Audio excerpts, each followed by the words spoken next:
Good evening sir. Good evening. Okay, so sir last topic हमने क्या discuss किया था? शायद कुछ न्यूमेरिकल डिस्कस किया था ना? असाइनमेंट नहीं है ऐप में। क्या करें आप? असाइनमेंट नहीं है ऐप में। लॉडी मिरर का है। अच्छा, ऐप में अभी तक नहीं आया।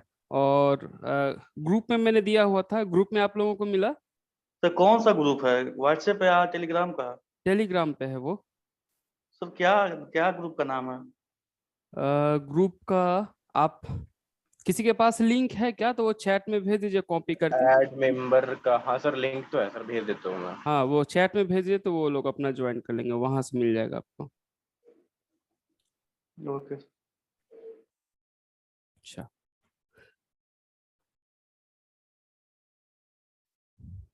अच्छा, काफी कम बच्चे आए हुए हैं, क्या रीजन है? सर कोई नहीं सर, सब आ जाएंगे अभी। शायद मे भी असाइनमेंट नहीं किया हो किसी ने। अच्छा, तो हम नया टॉपिक शुरू करते हैं, राइट? हाँ सर, बस 1 मिनट हम लोग वेट कर लेते, बच्चे ज्वाइन हो रहे हैं क्योंकि यूजुअली इससे सर पहले लेट भी होते कोई हैं। क्लास था क्या? No sir. अच्छा। No sir.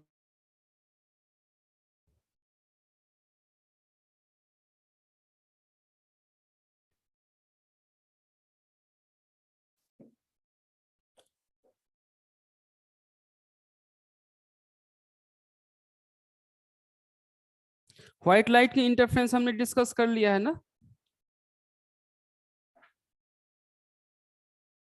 बच लो? हाँ सर। व्हाइट लाइट का हमने कर लिया था ना, कि व्हाइट लाइट अगर होगा तो क्या होगा, सेंटर पे ब्राइट होगा, फिर उसके ऊपर कलर्ड होंगे, फिर से ब्राइट आ जाएगा। ये पढ़ लिया था ना शायद?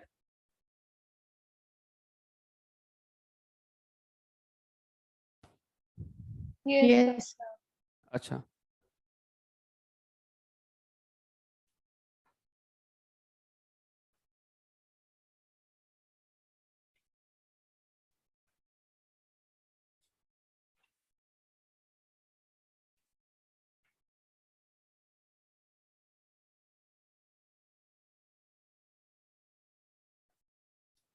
सर उसकी इनवाइट लिंक जो है ना सर, वो एक्सपायर्ड है, मतलब कि आपको ना वो रिक्रिएट करना पड़ेगा, या फिर जो बच्चे मतलब है ना वो व्हाट्सएप पे या फिर जिस भी ग्रुप में है ना वो एक बार वो कर दें, ठीक है? तो उनको डायरेक्टली ऐड कर सकते हैं अपन इस ग्रुप हाँ, में, ऑथराइज। वो ग्रुप में यानी ग्रुप का लिंक अभी उसमें जा नहीं रहा क्या? मतलब चैट पे जा नहीं रहा क्या वो? नहीं सर, वो लिंक ना जो उसकी ग्रुप की लिंक तो एक्सपायर्ड है, तो वो अभी अच्छा। फिर से क्रिएट करनी पड़ेगी सर। वो आप ही कर सकते हैं उस चीज को, या फिर ऐड मेंबर्स का ऑप्शन है सर उसमें।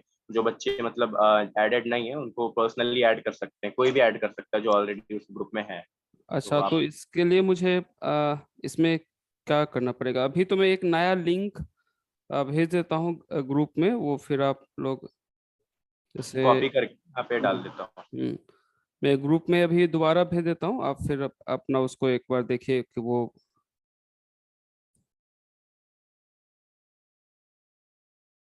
ये अगर हो सके तो आप ये चैट बॉक्स में भी डाल दिए तो ये हो जाएगा।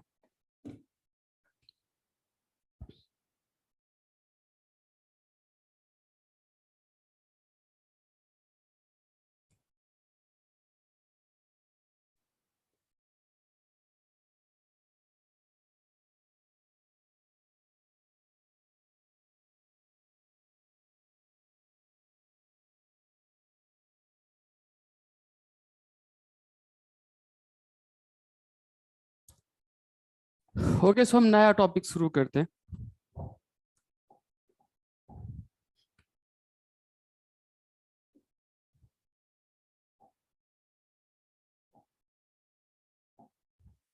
तो टॉपिक हमारा है रिफ्लेक्शन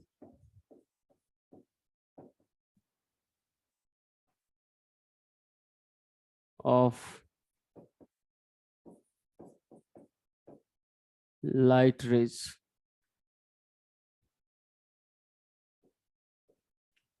जैसे देखिए कि अगर ऐसा कोई बाउंड्री है जहां पे इससे पहले मीडियम n1 था और यहाँ मीडियम n2 है, जब कभी अगर कोई ऐसा पल्स गया या लाइट वेव गया, मान लेते हैं कि ये लाइट वेव गया, तो यहाँ जब कभी ये डिस्टिंक्शन होगा, यानी बाउंड्री अगर डिफरेंट है, जैसे इस मीडियम का अलग है, इस मीडियम का अलग है, तो होगा क्या कि दो फिनोमेना होंगे।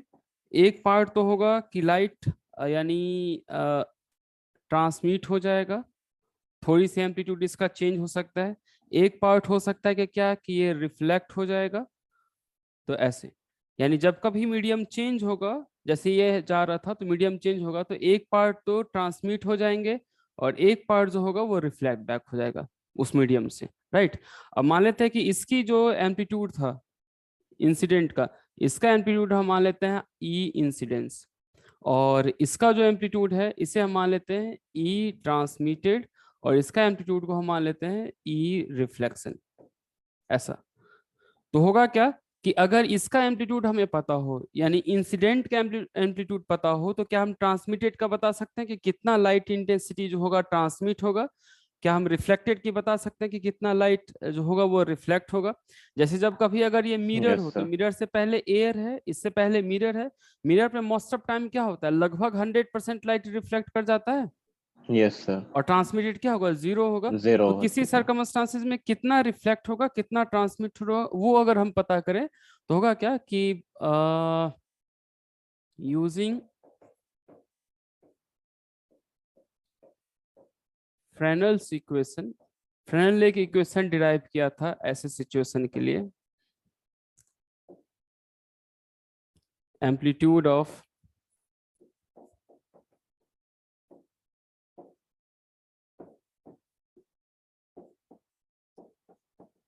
reflected and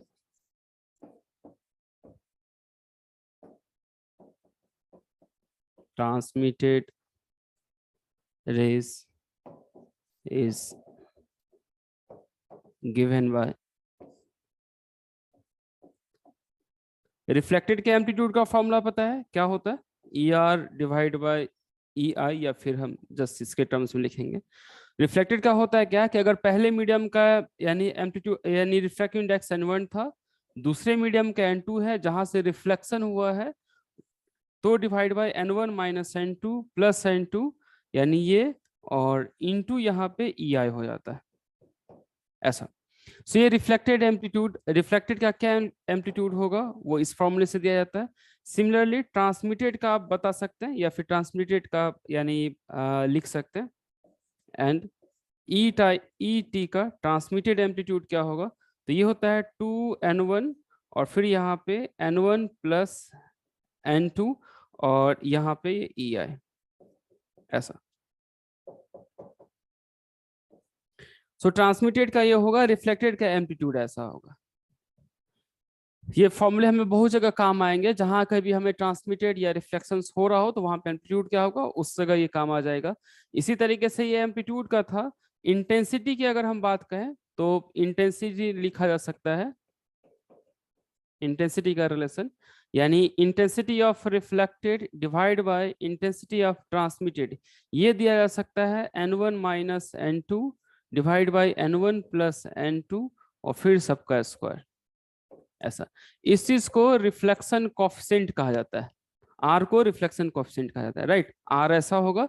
सिमिलरली यानी ट्रांसमिटेड कोफिशिएंट होंगे, या आर को मैं लिख देता हूं, रिफ्लेक्शन कोफिशिएंट कहा जाता है, रिफ्लेक्शन कोफिशिएंट ऐसा। यहां तक आप लोग लिख लीजिए, ये आगे हमें लॉयड्स मिलर में भी काम आएगा और बहुत सारे और जो फॉर्मूले होंगे उसमें काम आएगा। सर ये I R by I reflected intensity और ट्रांसमिटेड इंटेंसिटी का जो रिलेशन है सर, इसका स्क्वायर करके ही ना लिया है हमने? नहीं, उसका जस्ट स्क्वायर नहीं होता, मतलब कि इंटेंसिटी का जो सर ये हमने हिल रही है स्क्रीन। हाँ वो एक बार मैं फिक्स कर देता हूँ, थोड़ा सा वो शायद लोअर था।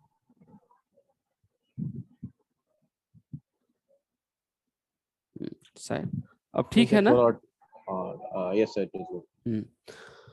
हाँ, ये फ्रेनेल इक्वेशन से देते हैं। अदरवाइज जैसे देखिए एम्पलीट्यूड का ऐसा होगा, यानी एम्पलीट्यूड का ये रिलेशन है, तो इसको एम्पलीट्यूड के टर्म्स में तो हम इसको स्क्वायर कह सकते हैं, बट होगा क्या कि रिफ्लेक्शन ट्रांसमिशन के टर्म्स में ऐसा नहीं होगा, क्योंकि ट्रांसमिशन में इसका मीडियम कुछ और है, इसका मीडियम कुछ और है। तो यहाँ पे जब कभी इंटेंसिटी की फॉर्मूला लिखेंगे तो इंटेंसिटी में क्या सब आता है, सो आई का फॉर्मूला में आता है हाफ एप्सिलॉन नॉट सी और ई नॉट स्क्वायर, ये आता है ना। तो इसको जब हम यूज करेंगे तो यहाँ पे सी और वी सब कुछ चेंज होगा, इसलिए जस्ट स्क्वायर होगा, थोड़ा सा डिफरेंट होगा वो।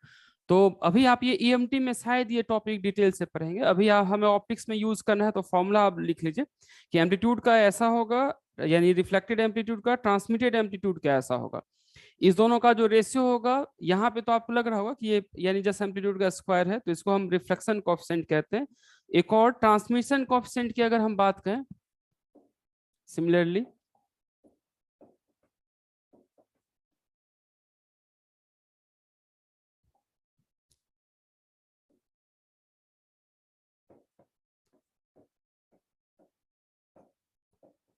ट्रांसमिटेड कोएफिशिएंट, जब बताइए इसका फिर फॉर्मूला क्या हो सकता है। हमने रिफ्लेक्शन कोएफिशिएंट को ऐसे डिफाइन किया है, आर का वैल्यू, तो ट्रांसमिशन कोएफिशिएंट का क्या होगा, ये कैसे डिफाइन किया गया होगा, intensity of transmitted light divide by intensity of incident light, so I, ऐसा ये फॉर्मूला, यानी ये इस तरीके से डिफिनीशन है। और इसको याद रखना थोड़ा सा टिपिकल टास्क है, वैसे ये ऐसा होता है, यानी 4n1 n2 डिवाइड बाय यहाँ पे n1 प्लस n2 का स्क्वायर।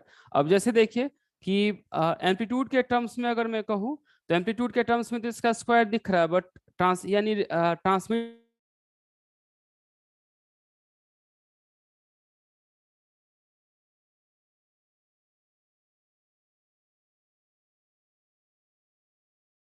सर वीडियो पॉज हो गई, रुक गई। हाँ सर वीडियो आपकी नहीं आ रही है, हम ये कर दो। सर का नेटवर्क चला गया क्या यार, ये वाला पेज उतारे हो क्या तुम लोग? हाँ उठा रहे। भेज देना भाई।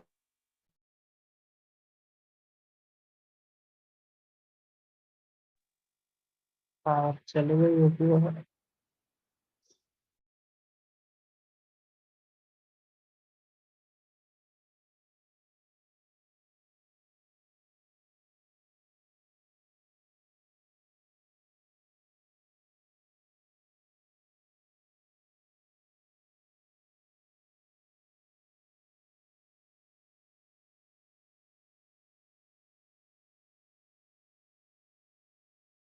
मुझे लगता है सर डिस्कनेक्ट हो गए। हाँ ओके। सो मैं होस्ट कौन है अभी? सचिन, आप एक बार मुझे होस्ट बना दीजिए।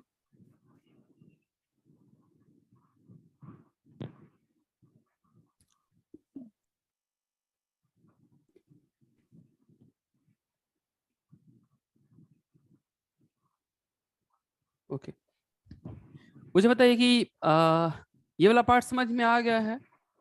मैंने आपको कहा कि रिफ्लेक्टेड एम्पलीट्यूड का फॉर्मूला ये होगा और ट्रांसमिटेड एम्पलीट्यूड का ये फॉर्मूला होगा। रिफ्लेक्शन कोएफिशिएंट या इसको इंटेंसिटी का रेशियो कहा जाएगा, तो intensity of reflected divide by intensity of transmitted, ये जस्ट इसका स्क्वायर होगा। तो हम इसको इस तरीके से स्क्वायर करके लिख सकते हैं, जिसको आर कहा जाता है। टी को याद रखना थोड़ा सा मुश्किल है कि टी का वैल्यू क्या होगा, यहाँ पे थोड़ी भी बहुत कंफ्यूजन रहती है कि 2n1 होगा या सिर्फ n2 होगा या फिर स्क्वायर होंगे। ये तो इसे याद रखने का तरीका है कि r प्लस टी 1 होता है। अगर आपको r पता है ये r, तो t आप निकाल सकते हैं कि कितना होगा। यस सर, राइट, 1 से माइनस कर दे। हाँ, तो एक बार आप करके इसे चेक कर सकते हैं कि ये फॉर्मूला आपका सही बैठ रहा है कि नहीं। क्योंकि अगर r ऐसा होगा तो फिर t की वैल्यू आप क्या कह सकते हैं, 1 माइनस r कह सकते हैं एक बार। और फिर आप इसे चेक करके देख लीजिए। 1 तो 1, r की वैल्यू हमने क्या कहा है, तो हमने कहा n1 minus n2 divide by हमने कहा n1 प्लस n2 और फिर इसका स्क्वायर। राइट, अब इसे देखिए चेक करके कि क्या आएगा। तो इसे आप ऐसा लिख सकते हैं n, यानी ये आ जाएगा n1 प्लस n2 का स्क्वायर डिवाइड बाय यहाँ पे n1 माइनस n2 का स्क्वायर और डिवाइड बाय ये यानी n1 प्लस n2 का स्क्वायर।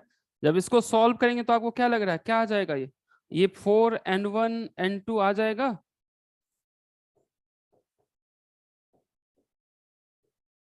आ जाएगा ना ये?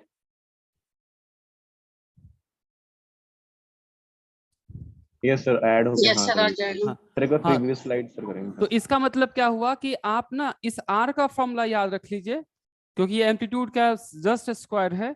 तो टी का फॉर्मूला याद रखना है ना, टिपिकल नहीं है। आर प्लस टी, ये याद रख लीजिए कि दोनों का सम जो होगा वो 1 होगा। तो टी जब कभी आप भूल जाइए तो आप यहाँ से निकाल सकते हैं, क्योंकि आप देख सकते हैं आर टी की जो वैल्यू है इसका जस्ट स्क्वायर नहीं है ना। ये लग रहा है आपको कि इसका जस्ट स्क्वायर टर्म्स है ये। यहाँ टी का वैल्यू देखिए नहीं 2n1 ऐसा है, जबकि यहाँ पे टी का वैल्यू ये है, तो उसका जस्ट स्क्वायर नहीं है ना, इसका जस्ट स्क्वायर नहीं है ना। बट इसका देखिए एम्पलीट्यूड जो होगा और इंटेंसिटी जो होंगे वो इसका जस्ट स्क्वायर है वो। तो टी आप इस तरीके से याद रख सकते हैं अगर कभी जरूरत पड़ी तो। वैसे जैम ने पिछली साल पूछा है शायद इसमें इंटेंसिटी के टर्म्स में पूछा है। तो फिर अगर ऐसा फॉर्मूला हो तो ट्रांसमिटेड और रिफ्लेक्टेड की इंटेंसिटी आप बता सकते हैं। एक बार लिख लीजिए, शायद ईएमटी में भी आपको ये पढ़ाया जाए, बट फिर भी ऑप्टिक्स में अगर कहीं जरूरत होगी तो फिर आप ये यानी फॉर्मूला यूज कर सकते हैं। सर ये टी और आर कैसे डिफाइन कर रहे हैं, एक बार फिर से बता दीजिए। मतलब वो ratio I T by I I है क्यों नहीं, मतलब हाँ, ट्रांसमिटेड वो आई होते टी हैं। बाई आई है, यानी transmitted intensity divide by incident intensity. R हमने कहा था reflected intensity divide by incidence intensity. नहीं, आप आर बोले थे रिफ्लेक्टेड अपॉन ट्रांसमिटेड, देखिए। हाँ यही हमने और कहा है। सर ये देखिए तो आप जब ना जब कोई बोल रहा है तो उसका तो फिगर आ रहा है, हाँ आई, सर ये प्रॉब्लम हो रही अच्छा है सर वहाँ उसके। तो फेस उसकी का डीपी आ जाएगी। सर अच्छा वो उसका कर दीजिए ना एक बार। एक मिनट, वो शायद वीडियो वो प्रॉब्लम हुई होगी। अब ठीक है, अब देखिए बोल सर के। नहीं अभी सर अब नहीं बोल सर। अच्छा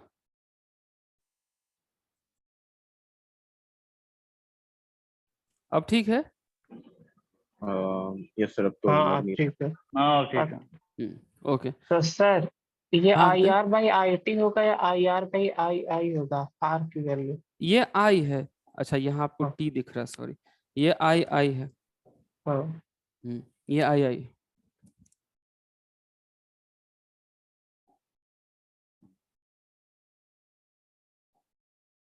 ठीक।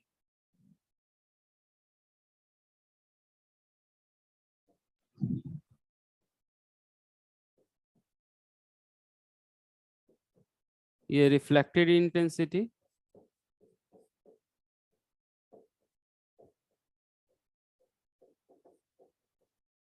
और आई आई इंसिडेंस इंटेंसिटी। आई होप ये वाला पार्ट समझ में आ गया, आप लोगों ने लिख लिया होगा।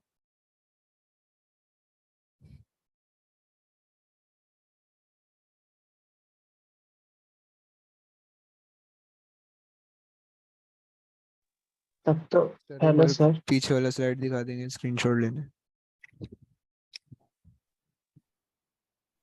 सर हाँ बताइए। तब तो यहाँ पे ये कह सकते हैं ना कि आई R plus I T I incident के बराबर होगा। आई R plus I T I जो होगा टी वो 1 के बराबर होगा। 1 के बराबर। ये सो नेक्स्ट स्लाइड। ऐसा आर प्लस टी जो होगा वो 1 के बराबर होगा। हो गया ये सर अगला दिखिए। पहला ये स्लाइड है, दूसरा ये, और दो ही स्लाइड अभी लिखा है मैंने, पहला ये दूसरा ये।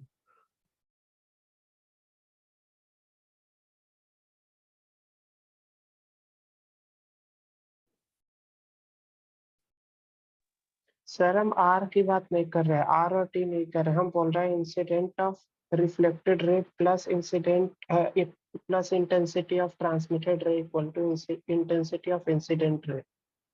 Are plus T equal to 1 में पुट करेंगे तो ये तो आ रहा है ऐसे। अच्छा जो भी आ रहा हो, अभी जो हमने लिखा है बोर्ड में वो समझ में आ रहा है कि नहीं? यहाँ कोई डाउट है तो बताइए, क्योंकि पॉसिबिलिटी तो और सारी चीजें हैं। नहीं, इसी में सब फॉर्मूले में थोड़ी सी दिक्कत हो रही है, सब कंफ्यूजन हो रही है। अच्छा फॉर्मूले में क्या कंफ्यूजन हो रहा है? सर जैसे आर है, ये जो है ये आर सर रिफ्लेक्शन कॉफिशिएंट, इसकी हाँ। जगह अगर हम लोग आई आर बाई आई आई रखें और टी की जगह, और सर स्लाइड बगल करिए, और टी की जगह अगर आई टी बाई आई आई रखें इक्वल टू 1, तो I R plus I T equal to, तो आई आई आई आ जा रहा है सर। मतलब reflected incident plus transmitted incident की इंटेंसिटी के बराबर आ जा रही है। अच्छा यानी अगर R प्लस टी हम रखते हैं तो आपका आ जाएगा reflected intensity, incidence intensity, transmitted का लिखेंगे तो आई टी, प्लस यहाँ पे आई यानी आई आ जाएगा, इसका मतलब I R plus I T equal to I I आ जाएगा, ये आप कह रहे हैं। हाँ यह सही है हाँ, तो इसमें क्या दिक्कत है? सर। यह ऐसा हो सकता है क्या कि मतलब इंटेंसिटी इंसिडेंट की उन दोनों की इंटेंसिटी मिला के होगी? हाँ, तो वो होगा ना, एनर्जी टोटल कंजर्व होनी चाहिए ना।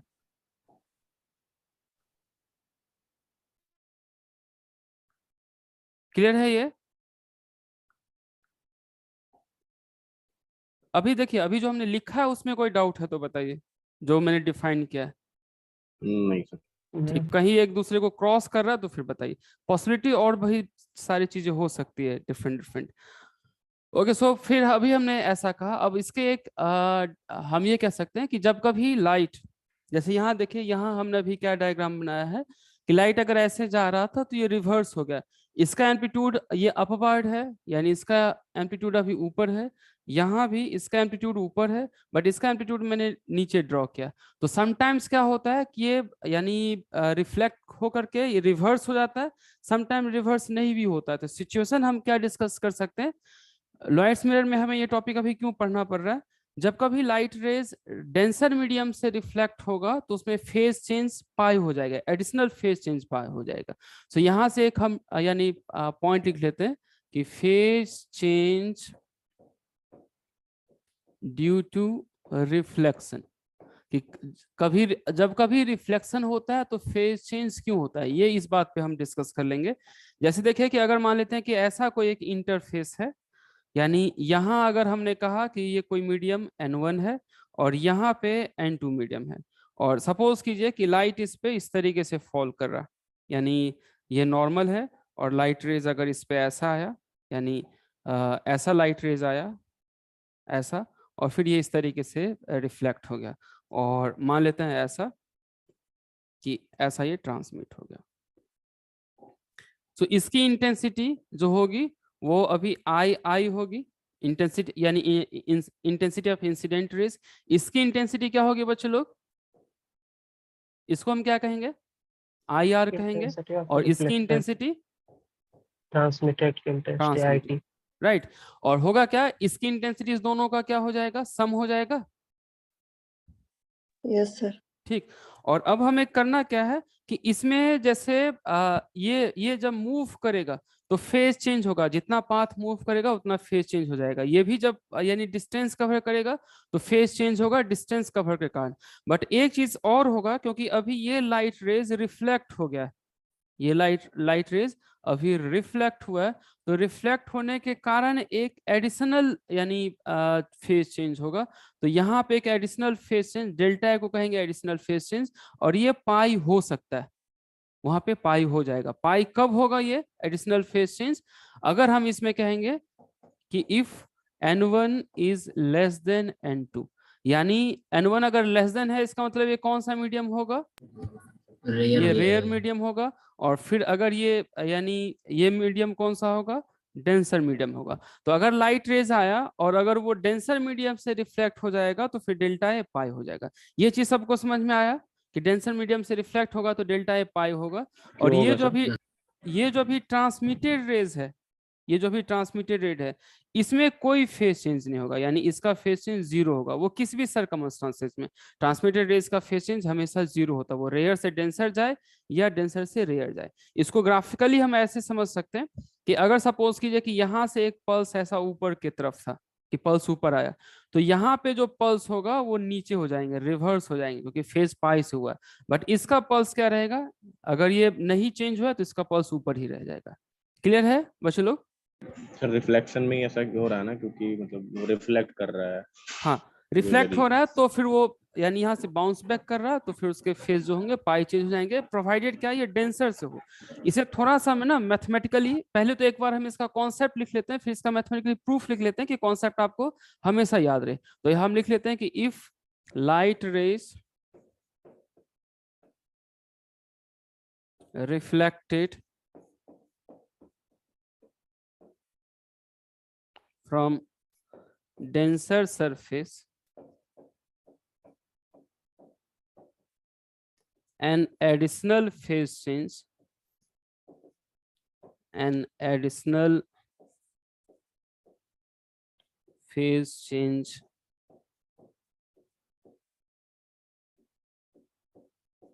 occur by pi, इसी को मैथ्स में हम लिख सकते हैं, दैट इज डेल्टा ए जो होगा पाई होगा, प्रोवाइडेड क्या कि n1 से अगर लाइट जा रहा था और ये n2 से है जहां पे n1 लेस देन n2 है, और यहाँ पे ये रिफ्लेक्शन हो गया, या फिर इस तरीके से कि लाइट n1 से n2 जा रहा था और n2 ग्रेटर देन था, तो फिर क्या होगा कि ये रिफ्लेक्ट यानी फेज चेंज पाई हो जाएंगे। ये इसका इफेक्ट है, ये लिख लीजिए। फिर हम आगे इस चीज का प्रूफ कर लेंगे कि फेज पाई ही क्यों होगा, जीरो क्यों नहीं होगा। ये लिख लिया आप लोगों ने? ये हमें लॉयड्स हाँ, मिरर में भी काम नहीं सर, आएगा। लिख रहे हैं तो। हाँ, लॉयड्स मिरर में भी काम आएगा, थिन फिल्म में भी काम आएगा। जैसे लिख लीजिए, कहीं कोई डाउट हो रहा है तो फिर पूछ लीजिए, कोई भी डाउट हो रहा है तो पूछ लीजिए। अभी इस कंसर्न में अभी जो हमने लिखा है वहां पे, और अभी तक हमने जो पढ़ा है उसके रिलेशन में।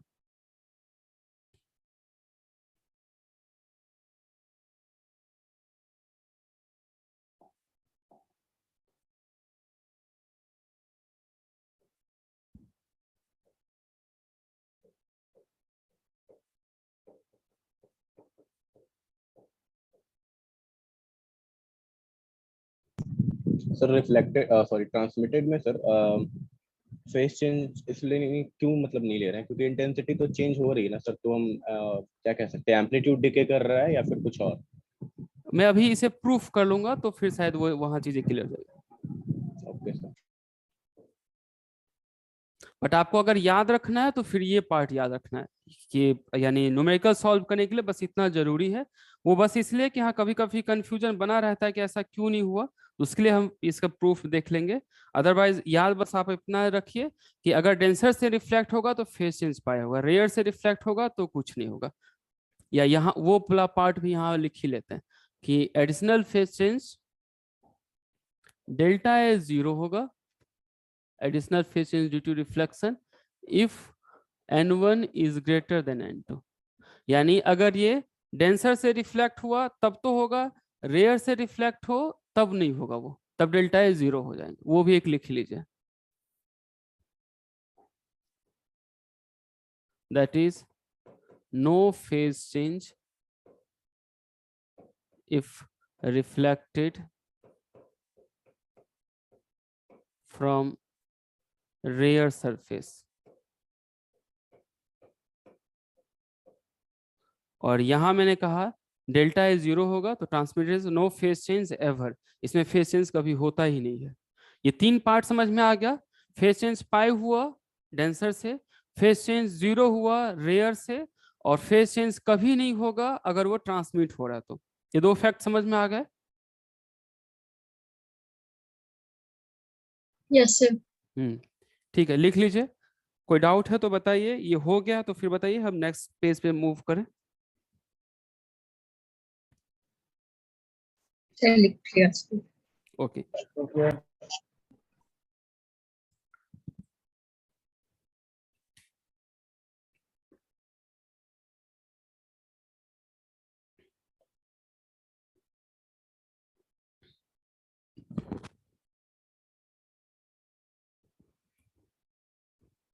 ये ऐसे ही होगा कि अगर आप जा रहे हैं दौड़ते हुए, सामने में कंक्रीट की वॉल अगर आई तो आप उल्टा लौट जाएंगे, रिवर्स हो जाएंगे। तो उसको आप याद रखिए कि फेज चेंज पाई। दौड़ते हुए जा रहे हैं, सामने में अगर पेपर की वॉल होगी तो फिर आप यानी रिवर्स होके नहीं रिफ्लेक्ट होंगे, राइट। तो उसको हम कहेंगे कि कोई फेज चेंज पाई, यानी कोई फेज चेंज नहीं है। ट्रांसमिटेड में सीधा जाएंगे तो इसलिए फेज चेंज कभी नहीं होगा, वो रेयर मीडियम हो या डेंसर मीडियम हो। सर ये भी तो हो सकता है जैसे I is equal to R होता है रिफ्लेक्शन में, तो जितने से सीधा आए थे उतने से उल्टा लौट जाएगी रेस, तो इसी वजह से इस मतलब I और R नॉर्मल से। समझ में आया क्या कह रहे हैं आप? तो जैसे नॉर्मल से उल्टा एंगल I लौटेगी। पे आई थी और फिर उसके बाद फिर R पे चली जाएगी, दोनों ऐसा समझा सकता है कि जिस तरफ से आई और उसके आगे से उसी पाथ में उल्टा निकल गई, फिर पाई का फेस चेंज। अच्छा, हो सकता हो, यानी फिजिकली आप इसे और इंटरप्रेट कीजिए, बट मैथमेटिकली फ्रेनेल ने इस चीज को यानी एक्सप्लेन किया था, क्योंकि ये फिनोमेना है ना, जब हम लॉयड्स मिरर पढ़ेंगे तो ये जनरली अभी तक हमने पढ़ा है पाथ डिफरेंस 0 हो तो फिर क्या होता है, मैक्सिमा या मिनिमा?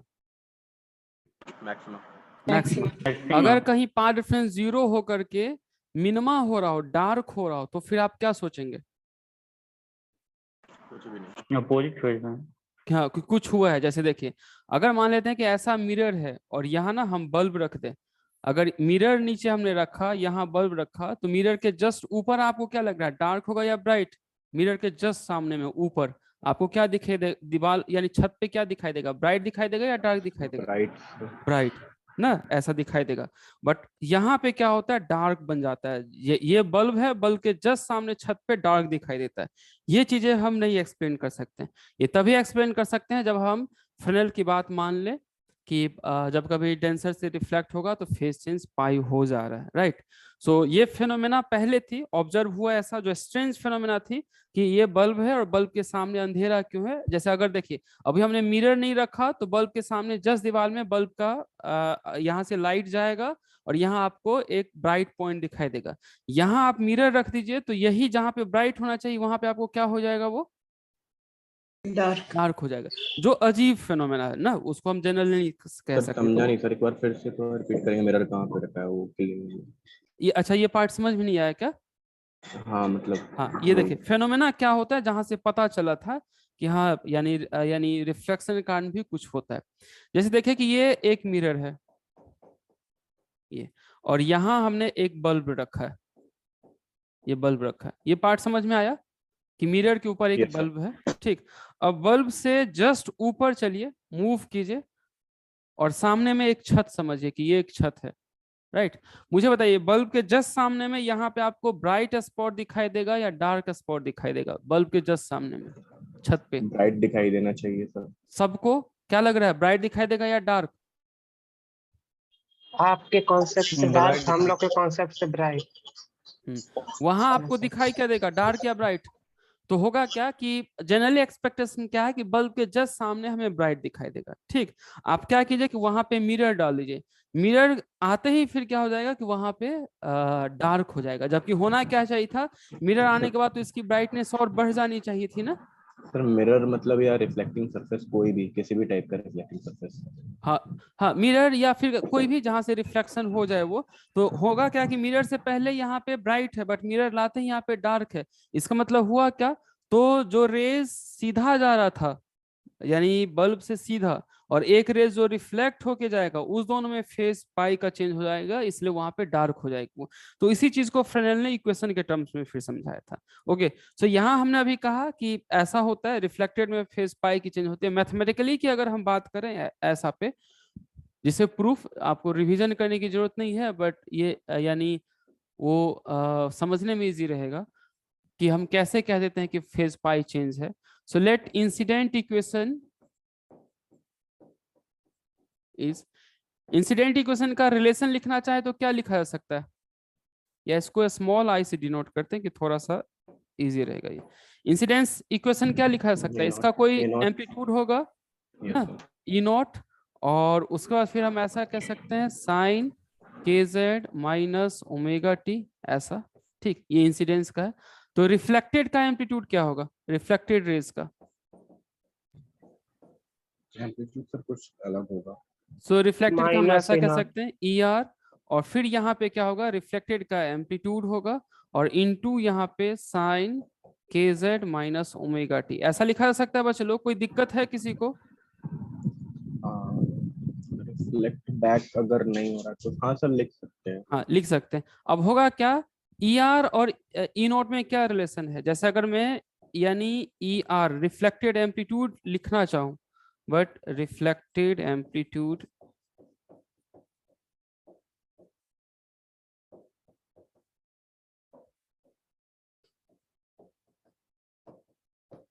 क्या होगा, इसका फॉर्मूला बताइए मुझे।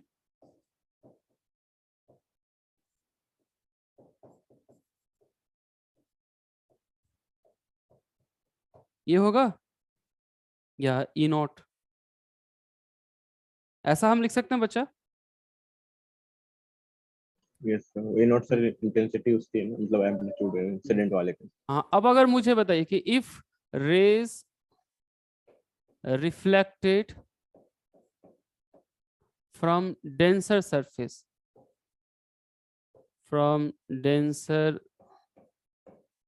surface, that is n1 is less than n2, अगर ऐसा होगा तो मुझे बताइए कि ER की वैल्यू कितनी होगी?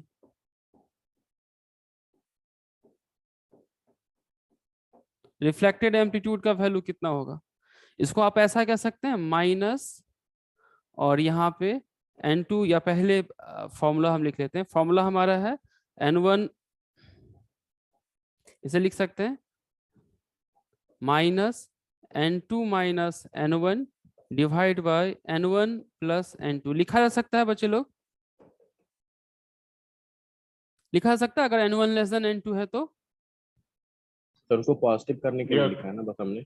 हाँ, क्योंकि ये पार्ट पॉजिटिव रहेगा और ये नेगेटिव होगा। इसका मतलब हमेशा आप क्या लिख सकते हैं, माइनस अल्फा, और मान लेते हैं कि ये E0, जहां पे अल्फा आपको पता है कि अल्फा आपने क्या लिखा है, अल्फा की वैल्यू आप लिख सकते हैं n2 माइनस n1 और फिर ये n1 प्लस n2। तो अल्फा तो आपका हमेशा प्लस रहेगा इसके केसेस में, अगर ये लेस देन है तो ये तो प्लस रहेगा, बट फाइनली वैल्यू क्या होंगे, हमेशा माइनस में होंगे। यहां तक समझ में आ गया है? सर रिफ्लेक्शन में मतलब ये जरूरी तो नहीं कि सर माइनस ही हो, मतलब माइनस आ जाएगा। रिफ्लेक्शन तो सर किसी और भी डायरेक्शन में हो सकती है ना, रिफ्लेक्ट बैक होने के अलावा। मतलब आई कैप में अगर जा रहा है सर तो रिफ्लेक्शन ये नेसेसरी है क्या कि वो माइनस आई कैप में ही होगा रिफ्लेक्शन एम्पलीट्यूड? कहाँ पे माइनस नहीं होगा? ये एम्पलीट्यूड माइनस नहीं होगा, या यहाँ पे डायरेक्शन की बात कह रहे हैं आप कुछ? मतलब हाँ सर, डायरेक्शन तो सर कुछ भी हो सकता है ना, सेम मीडियम में कहीं पे भी कोई भी हाँ, डायरेक्शन। डायरेक्शन कुछ भी हो सकता है, राइट। डायरेक्शन जैसे अगर ये इधर गया तो ये इधर आ सकता है वो, राइट। तो उसमें क्या होगा कि डायरेक्शन हम उसमें यानी अपोजिट हो जाएंगे, जिधर को गया इधर ही हो सकता है। यहाँ क्या है कि इधर को गया और फिर इस साइड चला गया वो, राइट। ऑलमोस्ट अगर हम स्लैंटिंग में लें तो सेम में हुआ, ये भी इधर जा रहा था, वो भी लगभग उधर गया। असली चीज होगी क्या कि दो तरीके से फेज चेंज होता है, एक तो डिस्टेंस के कारण, राइट। दूसरा यहाँ पे क्या है कि डिस्टेंस के कारण जो फेज चेंज होगा वो होगा ही, एडिशनल किसके कारण हो जाएगा, तो रिफ्लेक्शन अगर होगा तो एक एडिशनल आ जाएगा, और किसी के कारण हो रहा वो बात की बात है, एडिशनल क्या हो जाएगा, रिफ्लेक्शन के कारण हो जाएगा। वो हमें अभी समझना है कि अगर रिफ्लेक्शन होगा तो एक एडिशनल फेज चेंज आ जाएगा, that we are talking. Direction का भी मैटर ही नहीं है, वो जो डायरेक्शन के कारण होगा वो हम बाद में देख लेंगे। रिफ्लेक्शन के कारण अभी क्या हो रहा है, हम उस बात पे फोकस्ड है। नहीं सर, यहाँ पे जो आपने माइनस लिखा है ना सर, उसके लिए मैं कह रहा हूँ कि अच्छा, जो ये माइनस हम ऐसे लिख सकते हैं n2 माइनस, जैसे देखिए अगर मैंने कहा कि n1 लेस देन n2 है तो ये वाला पार्ट जो n माइनस n2, इसको हम ऐसे लिख सकते हैं ना, n2 माइनस n1। और अगर ये n2 ग्रेटर है तो ये वाला पार्ट आपका हमेशा प्लस रहेगा ना, अल्फा अल्फा प्लस रहेगा, तो इसको हम माइनस ऐसे लिख सकते हैं ना। Yes sir. तो ऐसा वाला चीज अब होगा क्या, इसी चीज को अगर हम अब एम्पलीट्यूड में लिखें, यानी इक्वेशन लिखें, तो इसका मतलब ER इक्वल टू होगा क्या, माइनस अल्फा और E0। अल्फा आपको पता है कि हमने क्या लिखा है, फिर साइन और KZ minus omega T, right, जहां पे अल्फा आपको पता है। अब ये जो माइनस एम्पलीट्यूड है, नेगेटिव की एम्पलीट्यूड है, इस चीज को, क्योंकि एम्पलीट्यूड हमेशा हम पॉजिटिव लिखते हैं, इसको लिखा जा सकता है अल्फा E0 और फिर यहाँ पे sine KZ minus omega T plus pi. अब आपको क्या लग रहा है कि ये पाई क्यों आया, ये पाई क्यों आया, या क्या माइनस है साइन ये? को सर तो कंपनसेट ये करने के एक लिए। एडिशनल फेज चेंज है जो सिर्फ और सिर्फ किसके कारण आया है, ये पार्ट हम क्यों इसमें एकोमोडेट कर रहे हैं। जेड के कारण अलग अलग चीजें हो सकती है, बट ये पार्ट क्यों आया है, सिर्फ ये वाला पार्ट, तो ये रिफ्लेक्शन के कारण है। हाँ, तो इसलिए हम क्या कहेंगे, that is reflected raise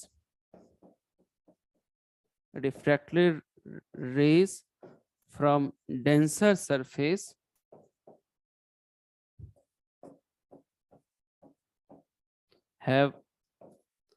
has an additional phase change। इसलिए हम हमेशा एडिशनल कहते हैं, जो और हो रहा होगा वो अलग बात है, एडिशनल फेज चेंज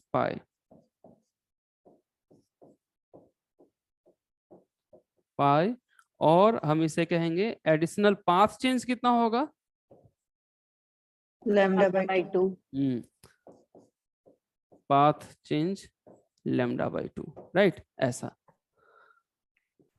अब अब आप ये बता सकते हैं कि अगर डेंसर रेयर मीडियम से होता तो यहाँ माइनस का कोई यानी पॉसिबिलिटी नहीं थी, क्योंकि अगर ये रेयर मीडियम से होता तो N2 कम होता, ये हमेशा प्लस रहेगा तो फेज चेंज ना यानी कि पाई की कोई चांसेस नहीं है, तो फिर फेज चेंज यानी रिफ्लेक्शन का अनचेंज रहेगा। तो ये वाला पार्ट अब आपको हो गया। ट्रांसमिटेड का भी अब आप प्रूफ कर सकते हैं कि इसमें कभी नहीं होगा, क्योंकि ट्रांसमिटेड का फॉर्मूला देखिए, ट्रांसमिटेड में यहाँ पे कुछ भी मीडियम हो, यहाँ माइनस साइन कभी नहीं आएगा ना ट्रांसमिटेड में। ट्रांसमिटेड में माइनस कभी आएगा क्या? No sir. ना, रेयर हो या डेंस हो, इसलिए इसमें कोई फेज चेंज नहीं होगा। रिफ्लेक्शन में कब माइनस आ जाएगा? अगर N2 लेस, N2 अगर ग्रेटर है तो माइनस होगा, N2 अगर लेस है तो फिर प्लस ही रहेगा। तो इसलिए हमने इस चीज को यानी यहाँ पे समराइज किया है एक डायग्राम में कि रिफ्लेक्टेड रेज का फेज पाई होगा अगर N1 लेस देन N2 है। यहाँ फिर मैंने लिखा कि रिफ्लेक्टेड रेज का फेज चेंज 0 होगा if N1 is greater than N2। Transmitted का मैंने कहा नो फेज चेंज एवर, और इसको आप फिर मैथमेटिकली भी वहां समझ सकते हैं कि ऐसा क्यों होता है वो। ठीक, ये 3 कॉन्सेप्ट है जो हमें आगे हर एक चैप्टर में काम आएगा। Lloyd's mirror, thin film, Newton rings, Michelson, हर एक चैप्टर में काम आएगा। यहाँ कोई डाउट है तो मुझे बताइए अब। सर जो मैथमेटिकल प्रूफ है सर, उसमें जो माइनस अल्फा ई नॉट है उसको हमने sir E not alpha E not ले लिया, और उसके कंपनसेशन के लिए हमने पाई लगाया है या फिर वो कुछ और ही उसका ही है? ये देखिए, ये जो हमने एम्पलीट्यूड लिखा ना, यहाँ जो माइनस आ गया, इस माइनस को हमने फिर क्या किया, यहाँ इनकॉर्पोरेट कर दिया। ये जो माइनस साइन था ना, माइनस साइन, इसको उठा के यहाँ डाल दिया, क्योंकि हम एम्पलीट्यूड हमेशा प्लस लिखते हैं। It is custom to write amplitude always as A plus. Sir पिछले स्लाइड की स्क्रीन चाहते हैं। Thank you sir. Okay, welcome. हो गया बच्चे लोग, ये 3 फैक्ट समझ में आ गया। No phase change in transmitted, phase change by pi if reflected from denser, phase change 0 if reflected from rare. ठीक,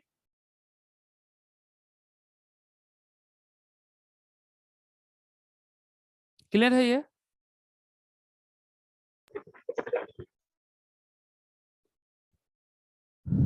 यस और नो?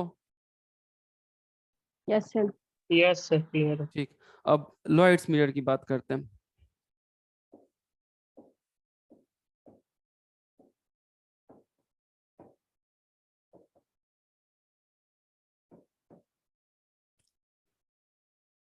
लॉयड्स मिरर में अरेंजमेंट हम क्या करते हैं कि एक मिरर है और ये कोई डायलेक्ट्रिक सरफेस भी हो सकता है, जैसे वाटर तो हुआ या पिछला स्लाइड दिखा दीजिए। तो पता नहीं, हमें दिखाना चाहता, फिर दोबारा ज्वाइन किए हैं। अच्छा, क्या नहीं दिखा रहा आपको? तो स्क्रीन नहीं दिख रहा था तो फिर दोबारा हम ज्वाइन किए हैं। तो हम स्क्रीन पर ले रहे हैं। अब दिख रहा है क्या? Yes sir. ठीक है, ये ना आप ये वाला पार्ट को स्नैप ले लीजिए। हाँ सर, नेक्स्ट हो गया। इसके बाद सर हो गया। हाँ सर, हो गया। ठीक, अब आप म्यूट कर लीजिए अपने आप को। ओके, सो ये मिरर है, ये हमारा स्क्रीन है।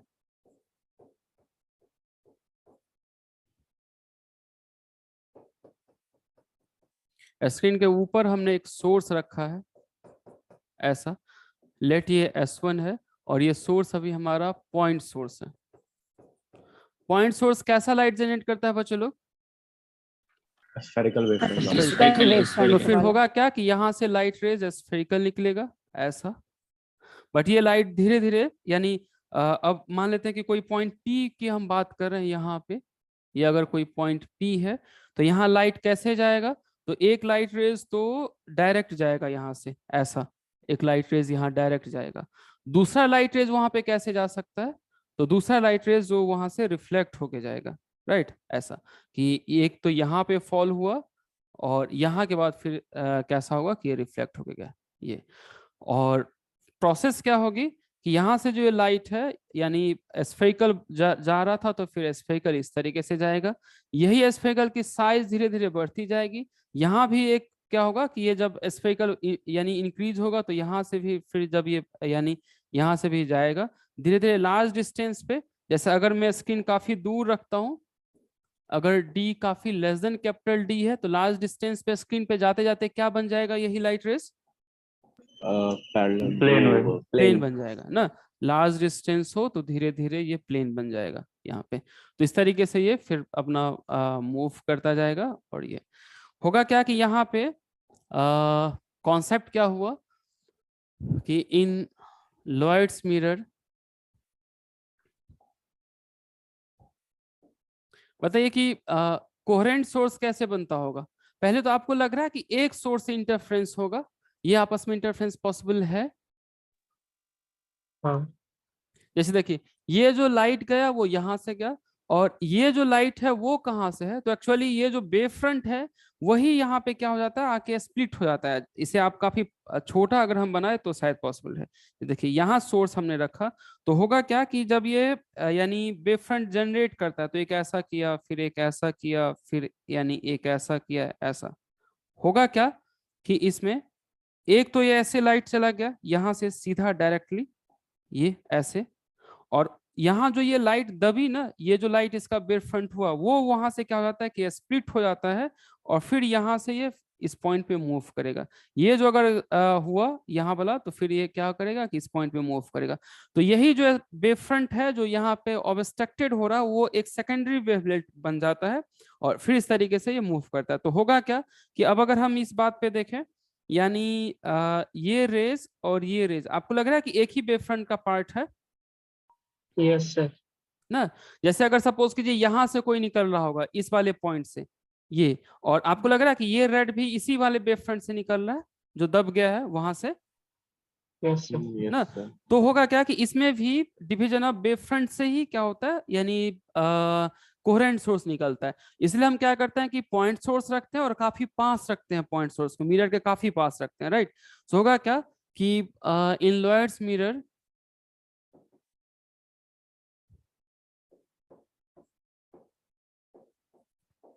coherent source is obtained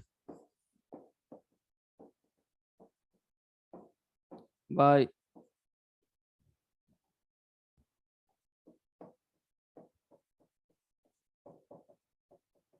division of wave front। इस प्रोसेस से कोहेरेंट सोर्स ऑब्टेन किया जाता है। ऐसा जब पास भी रखने का मतलब दूर भी रखते सर तब भी तो रिफ्लेक्ट होके वो उस पॉइंट पे मीटअप कर ही सकता था ना, मतलब क्या अलग होता है इसमें अगर हम सोर्स को मिरर से थोड़ा दूर रखते तो? पास में होगा क्या ना कि जैसे अगर सपोज कीजिए हमने एक ऐसा सोर्स रखा और ये काफी दूर में रखा, अब अगर मैं इसे यानी एक ये बना रहा हूँ, आपको लग रहा है कि ये रेडियस यहाँ से जाके ये स्फीयर यहाँ से टकराएगा नीचे वाले से? नहीं, ये स्फीयर तो नहीं होगा। हाँ, अब धीरे धीरे लार्ज बनाते जाइए, लार्ज बनाते जाइए, फिर कुछ लार्ज जो यहाँ के पास जाएगा वो थोड़ी देर के बाद टकराएगा। पास होने से क्या होता है कि ऑलमोस्ट साइमल्टेनियस चला जाता है। जैसे देखिए अभी जब हमने यानी उसमें YDSC में कहा था तो मैंने कहा कि यहाँ एक है सोर्स और यहाँ से अगर गया तो यहाँ से भी स्प्लिट, यानी इस वाले पार्ट्स का स्प्लिट और इस वाले पार्ट का स्प्लिट, ये बिल्कुल पास रखा जाता है। पास रखने से एक तो कोहेरेंसी मेंटेन हो जाती है, स्पेशियल कोहेरेंसी, और दूसरा ये आइडेंटिकली स्प्लिट हो जाएगा कि ये जो पार्ट होगा वो इसी का होगा, ये पार्ट होगा इसी का होगा। इसलिए पास रखने से क्या होता है, आइडेंटिकली स्प्लिट हो जाएंगे वो। ठीक, और भी रीजन होता है क्या कि पास रखने से ना, यानी लॉयड्स मिरर सारा वैलिड है जब स्लेंटिंग हाइट हो। स्लेंटिंग मतलब ऐसा, ये देखिए अभी जो मैंने डायग्राम बनाया था, मोस्ट ऑफ टाइम रिफ्लेक्शन क्या होता है, रिफ्लेक्शन ऐसे फॉल किया वापस इस मीडियम में गया, जितना स्लाइंटिंग हाइट होगा उतना जो मैंने ये फॉर्मूला का है वो थोड़ा अप्रॉक्स कंडीशन है, उतना ज्यादा वो यानी वैलिड होगा वो। तो इसलिए सोर्स को ना काफी पास रखा जाता है। जरा मुझे बताइए कि क्या इमेजिनेशन है आपका, क्या लग रहा होगा कि सोर्स कितने दूर पे रखा गया होगा? नैनोमीटर। सारे यानी प्रैक्टिकल पर्पस के लिए ये 1 mm या 1/2 mm ऐसा रखा जाता है। 1 mm आपको लग रहा है ये लाइन मैंने ड्रॉ किया है वो 1 mm से भी काफी ज्यादा होगा, मुझे लगता है 3 या 4 mm होगा। इसका मतलब कि ये जो अगर मिरर है, राइट, तो सोर्स आप बिल्कुल यहाँ पे रखिए वो भी काफी ज्यादा हो जाएगा, 2-4 mm हो जाएगा, जबकि 1 mm के पास रखना पड़ता है। तो ये इतना पास रखना पड़ता है चीजों को कि वो यानी same split, same wave front split होके जाए वहां पे। ठीक, यस सर। ओके। सो हमने कहा प्लेन मिरर ही ना है? क्या करें आप? प्लेन मिरर ही में है नीचे। हाँ नीचे प्लेन मिरर है, नीचे प्लेन मिरर है। प्लेन मिरर यानी स्पेशली कोहेरेंसी और ये सबको आपस में यानी करेगा वो। यहाँ तक बच्चे लोग समझ में आ गया? सर ये एक्सपेरिमेंट किए थे बस, इसलिए इसका नाम मतलब दूसरा रख दिया गया ना। क्या करें आप? तो लॉर्ड्स मिरर इसलिए रखा गया कि तो एक साइंटिस्ट का नाम था, उन्होंने ऐसा एक्सपेरिमेंट किया इसलिए रखा गया इसका नाम। अच्छा जो भी हो, अभी जो मैंने लिखा है और अभी जो मैंने कहा है उसमें कोई डाउट है तो बताइए। नहीं सर। हाँ अभी चीजें क्या कीजिए, अपनी क्यूरीज को जो प्रेजेंट चल रहा है ना उस पे फोकस करने की कोशिश करिए। कि जनरली होता है क्या कि और भी सारे सर्कमस्टांसेस होते होंगे, वो रेस्ट फिर आपके पास टाइम है, आप उसको ना खुद से एक्सप्लोर कर सकते हैं। फिर अगर आपके पास यानी अगर वहां कहीं दिक्कत होती तो फिर आप पर्सनली डाउट पूछ सकते हैं या फिर यानी लेटर ऑन। पहले तो चीजें जो मिनिमम इंफॉर्मेशन है, क्योंकि ऑप्टिक्स अपने आप में ना काफी यानी लेंथी सिलेबस है इसका, हम उसमें अभी वही पढ़ रहे हैं जो रिलेवेंट है और हमारा सा पॉइंट व्यू से वो ज्यादा इंपॉर्टेंट है। क्लियर है ये? अभी जो सर एक बार कहा जा सर एक बार रहा है, जो लिखा जा रहा है, वो सारे के सारे मोस्ट नीडेड फैक्ट है, सिर्फ इसलिए मैं उसकी डिस्कस कर रहा हूँ। अगर थोड़ा सा भी उसे बिना काम चल जाएगा तो उसे मैं छोड़ दे रहा हूँ। तो यहाँ कोई डाउट है तो वो मुझे पूछिए, वो मुझे बताइए। सर एक बार डिवीजन समझा दीजिए, नेटवर्क नहीं चला गया था सर। क्या ये वाला पार्ट समझा दूं क्या? ये सर डिवीजन वाला पार्ट। हाँ इसमें तो आप बस ये मान लीजिए, इसमें कोई कॉन्सेप्ट ऐसा नहीं है, सीधा आप ये मान लीजिए लॉयड्स मिरर में डिवीजन ऑफ वेव फ्रंट से ही कोहेरेंट सोर्स बनता है। ये कभी एक बार एग्जाम में आया था कि किससे बनता है, तो डिवीजन ऑफ वेव फ्रंट। तो वैसे याद रख लीजिए डिवीजन ऑफ वेव फ्रंट से कहाँ कहाँ बनता है, वाईडीएससी में बनता है, लॉयड्स मिरर में बनता है, एक और फ्रेनेल बाइप्रिंज में। ये सिर्फ 3 इंटरफेरेंस है जहां पे डिवीजन ऑफ वेव फ्रंट से बनता है। इसको छोड़कर जितने इंटरफेरेंस है सारे डिवीजन ऑफ एम्पलीट्यूड से बनता है, ये याद रहेगा। वाईडीएससी में लॉर्ड्स मिरर में तीसरा आपने क्या बोला था? क्या करें? लॉयड्स मिरर, वाईडीएससी में लॉर्ड्स मिरर में, और तीसरा आपने एक क्या मैंने कहा था? Fresnel biprism, Fresnel biprism. हाँ ये 3 जो है उसमें डिवीजन ऑफ वेव फ्रंट होता है, रेस्ट सारे में डिवीजन ऑफ एम्पलीट्यूड होता है। तो ये अगर कभी कॉन्सेप्चुअली पूछा जाए तो ऐसा होगा। ऐसे आप ये नहीं एक्सपेक्ट कर सकते कि टीएफआर में ये पूछ रहा है या जैम में ये पूछ रहा है। ये छोटे छोटे यूनिवर्सिटी हैं वो ऐसे ऐसे चीजें सब पूछते हैं वो। ठीक। यस तो मैं पूछ रहा हूँ कि तो प्लेन मिरर और लॉर्ड्स मिरर में क्या किसमें किसमें किसमें तो क्या जो अंतर है? प्लेन मिरर और लॉर्ड्स मिरर में क्या अंतर है? प्लेन क्या मिरर डिफरेंस और है? लॉयड्स मिरर में नहीं, दोनों सेम ही है। लॉयड्स मिरर यानी एक्सपेरिमेंट का नाम है, इंटरफेरेंस जो होगा वो मिरर को लेकर यूज हम करेंगे। तो इसे आप पूरा नाम इसे कह सकते हैं लॉयड्स मिरर इंटरफेरेंस। मतलब कि जब मिरर को इंटरफेरेंस में काम आएगा उसलिए हम इसको लॉयड्स मिरर कहते हैं। लॉयड साइंटिस्ट का नाम था। यही पूछ रहा था मैं। अच्छा अच्छा, लॉयड साइंटिस्ट का नाम था, उसके नाम पे ये एक्सपेरिमेंट का रखा गया। ठीक, ओके यस सर। ये हो गया। और फिर उसके बाद फिर यहाँ पे अब होगा क्या कि पूछा क्या जाएगा क्वेश्चन कि ये जो पॉइंट है राइट ऐसा, यहाँ पे ब्राइट होगा या डार्क होगा। तो कहाँ से आपको शुरू करनी पड़ेगी पाथ डिफरेंस कि उस पॉइंट पे पाथ हाँ। डिफरेंस कितना होगा, राइट। सो हम ये यहाँ पे लिख सकते हैं कि फॉर मैक्सिमा, अगर हम मैक्सिमा की बात करें तो पाथ डिफरेंस इक्वल टू क्या होना चाहिए मैक्सिमा के लिए, एन लैम्डा होगा ना मैक्सिमा के लिए, N lambda yes sir. Right. Maxima के लिए एन लैम्डा होगा। और फिर उसके बाद यानी मिनिमा के लिए क्या हम कहेंगे, 2n+1 2n+1 lambda by 2 lambda by 2, ये मिनिमा का हो जाएगा। सो जो पहले कंडीशन था वो सेम चीज यहाँ भी है, यानी यहाँ भी हम यही कह सकते हैं दोनों, यानी उसमें लॉयड्स में यानी वाईडीएससी में और इसमें बहुत ज़्यादा फर्क नहीं है। सो हम ये कहेंगे कि total path difference path equal to N lambda for maxima, और ये इसके लिए सेटिस्फाई करता है। बट असली चीज लॉयड्स में, अब लॉयड्स में अगर हम कहें तो यहाँ पे थ्योरी खत्म होती है, कोई अब नया चीज नहीं है, राइट। इसका मतलब लॉयड्स मिरर में आपको अगर याद रखना है मेन कॉन्सेप्ट, राइट, तो मेन कॉन्सेप्ट क्या है कि यानी लॉयड्स मिरर में क्या होगा, ये एक तो मिरर की अरेंजमेंट होगी, दूसरा कि अब अगर कोई डार्क या ब्राइट पूछे तो पाथ डिफरेंस निकाल लीजिए। अगर n लैम्डा होता है तो मैक्सिमा होगा, 2n + 1 λ/2 होगा, मिनिमा होगा। आपको लग रहा है कि ये YDS में भी हमने यही पढ़ा था यस सर। यस ना? सर। तो बस डार्क यानी लॉयड्स और वाइडिस में किस बात का अंतर हुआ? सेटअप में अंतर हो गया। उसकी Setup सेटअप में। कुछ और थी, इसका सेटअप कुछ और था, अदरवाइज वही दो अंतर है ये। ठीक। एक और चीज यहाँ पे जो आपको न्यूमेरिकल सॉल्व करने में होगा, जैसे यहाँ पे अभी मैंने कहा कि पाथ डिफरेंस, तो असली अब क्वेश्चन है कि पाथ डिफरेंस कैसे निकालेंगे। यहाँ मुझे बताइए कि पाथ डिफरेंस कैसे निकालेंगे। अगर मैं S1 कहता हूँ और यहाँ इस पॉइंट को अगर मैं O कह देता हूँ और ये पॉइंट P है, मुझे बताइए कि पाथ डिफरेंस क्या लिखा जा सकता है यहाँ पे इस कंडीशन में? पाथ डिफरेंस कितना होगा? S1P minus OP ज्यादा किसका होगा? S1 आपको लग रहा है S1 का। S1OP ज्यादा होगा और S1P कम होगा यस सर। ना? हाँ सर। Yes yes sir. ये पाथ ज्यादा होगा और फिर ये यानी ये पाथ जो होगा वो कम होगा। तो जब कभी आपको कहा जाए कि पाथ डिफरेंस कितना होगा तो SOP माइनस S1P। बट होगा क्या कि इसे ना YDSC जैसा आप देख सकते हैं, तो हम इसे ऐसे कहेंगे कि if D is very very less than D, इसका मतलब क्या हुआ? दोनों रेस पैरेलल हो जाएंगे। Path difference d sin theta होगा। और एक और चीज कि इस दोनों के बीच के डिस्टेंस को पहले D क्या होता था, यानी दो सोर्स के बीच का डिस्टेंस ना, अभी ये जो सोर्स है और ये जो मिरर है इसके बीच का डिस्टेंस हम मान लेते हैं कि D/2 है, यहाँ से D/2 है, राइट। होगा क्या कि आप तो एक तो पाथ ऐसे निकाल सकते हैं कि S1OP माइनस SP, बट मैंने कहा कि अगर आपका ये कंडीशन सेटिस्फाई करता है तो फिर आप इसको पाथ दूसरे तरीके से इजी से निकाल सकते हैं। इजी देखिए कि क्या तरीका हो सकता है। जैसे अगर ये वाला पाथ हुआ, इसी को अगर आप इसे बैक करें,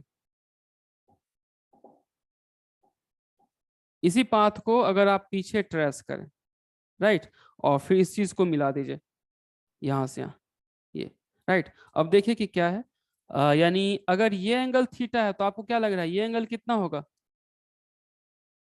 वो भी थीटा ही होगा। थीटा होगा। ठीक। और अगर ये थीटा होगा तो ये एंगल आपको क्या लग रहा है? थीटा होगा सर। अब इसका मतलब कि ये जो S1O की हाइट है वही डिस्टेंस है, वही आपको लग रहा है S2O की डिस्टेंस होगी, जो S1O होगा वही S2O होगा। Yes sir. Yes sir. Yes sir. हाँ, तो इसका मतलब ये जो S1O आप कह रहे थे, पहले आप निकालते S1O प्लस OP फिर माइनस S1P करते। अब आपके पास क्या है कि आप ऐसे कह सकते हैं कि पाथ डिफरेंस कितना होगा? S2P माइनस S1P कह सकते हैं ना? यस सर कैसे? ना? यस तो सर। अब ये ज्यादा इजी है कहना कि अगर ऐसा है तो पाथ डिफरेंस कितना होगा?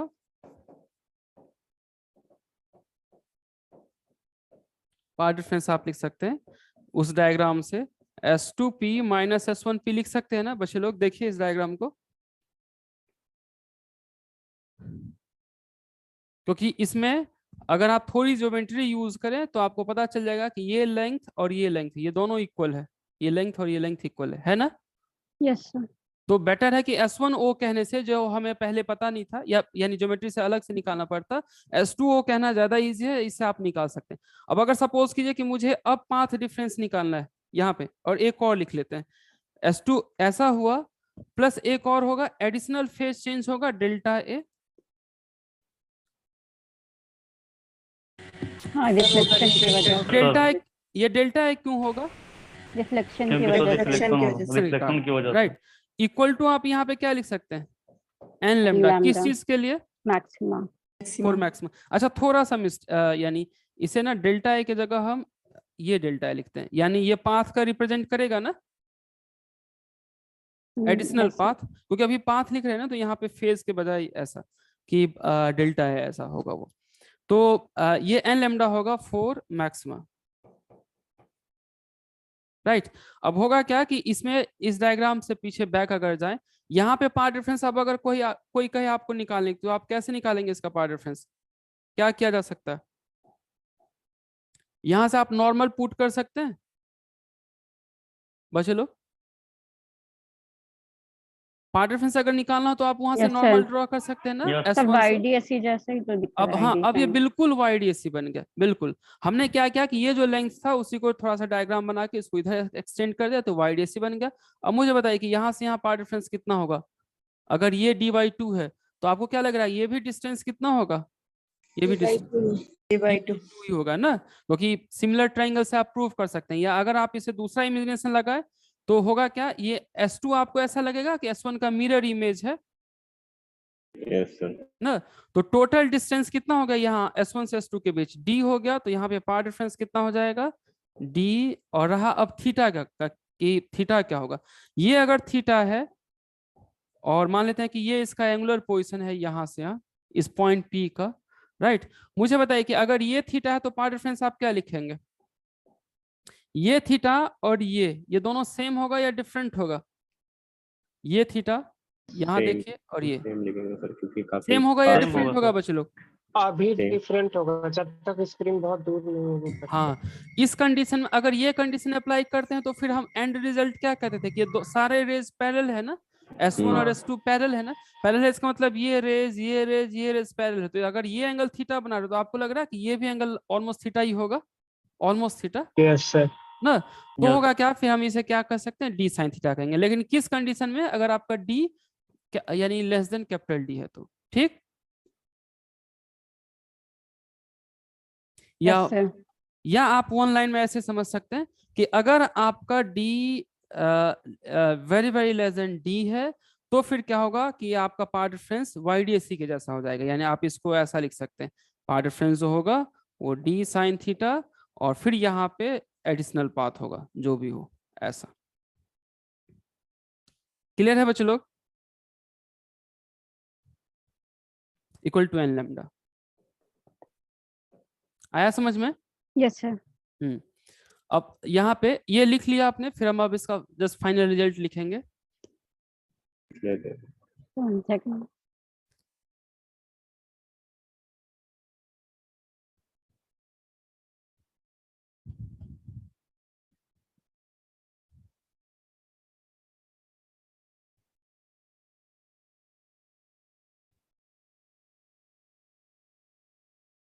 सर जो फेस चेंज हो रहा है सर, मतलब रिफ्लेक्शन की वजह से, डेंसर मीडियम से रिफ्लेक्ट होके जो हाँ उसके वजह से जो पाथ डिफरेंस क्रिएट हो रहा है उसको हम कंसीडर कर रहे हैं ना, वो पाथ डिफरेंस ए। हाँ पाथ है वही एडिशनल फेज चेंज के कारण है।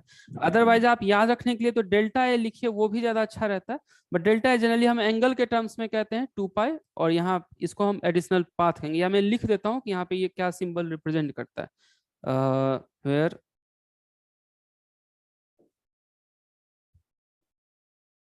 डेल्टा ए λ/2, या फिर हालांकि कुछ भी हो सकता है।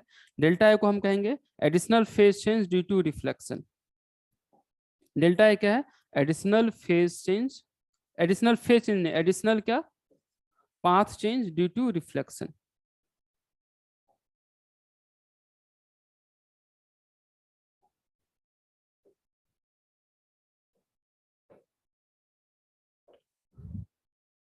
where delta A is additional phase change, additional path change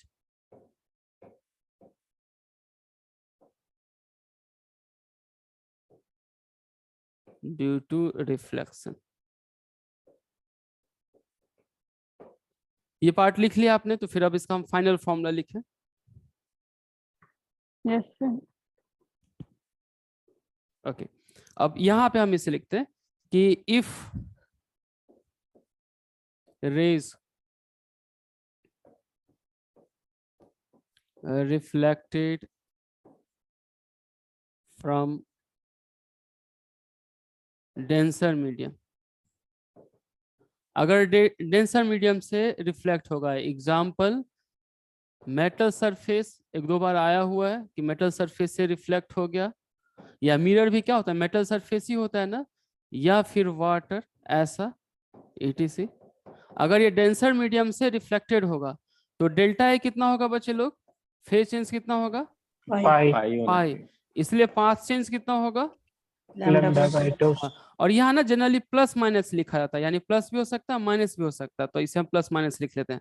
आपका जो भी हो, यानी प्लस या माइनस हम दोनों इसमें यानी लिख सकते हैं।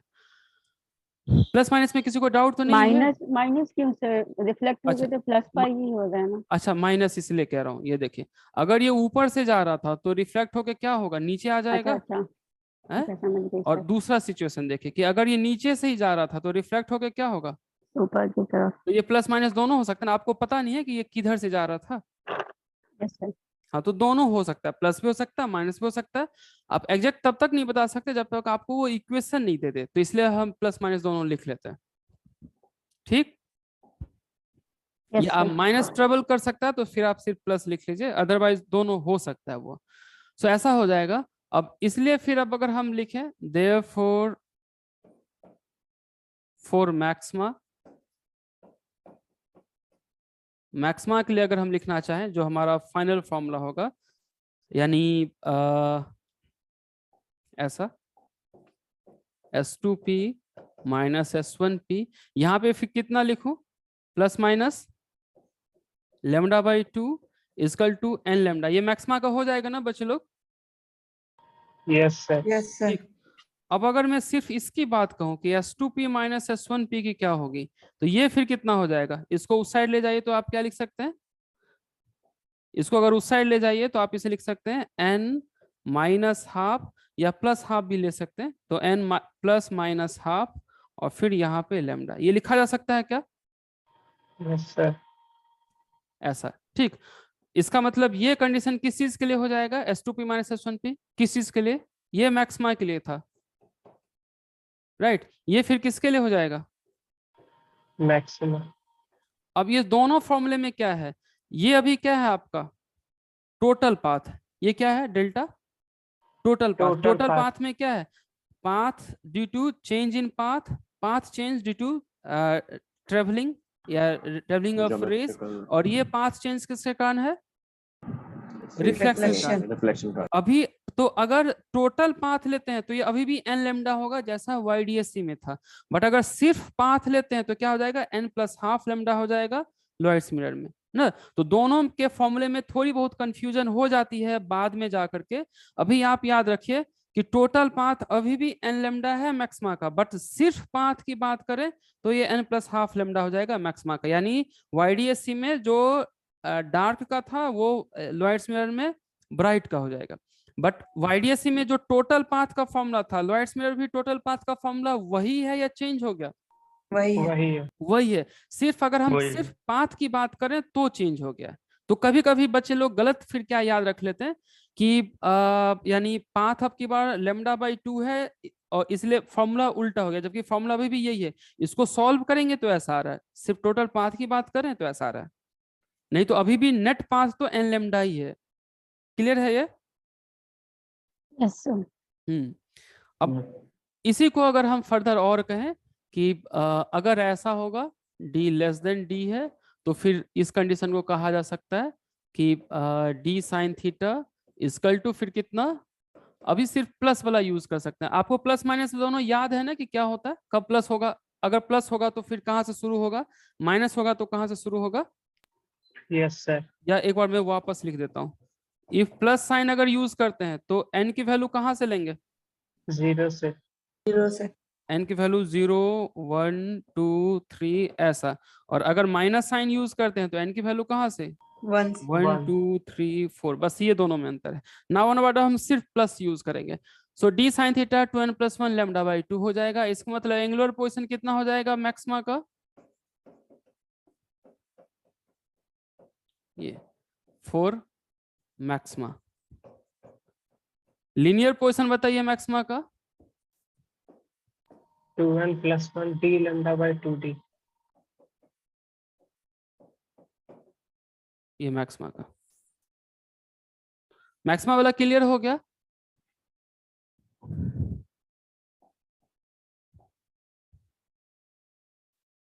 बच्चे लोग मैक्सिमा का फॉर्मूला क्लियर हो गया लोयर्स मिरर में? Yes sir. ठीक, और इसी तरीके से फिर अब यानी हम या यहाँ पे एक और फ्रिंज विड्थ मुझे बता दीजिए कि कितना होगा फ्रिंज विड्थ। वो तो उतना ही होगा, d lambda by 2d। 2d नहीं, d ही ना। हाँ d। ठीक, ये लिख लिया है तो बताइए फिर हम नेक्स्ट पे मूव करें मिनिमा के लिए।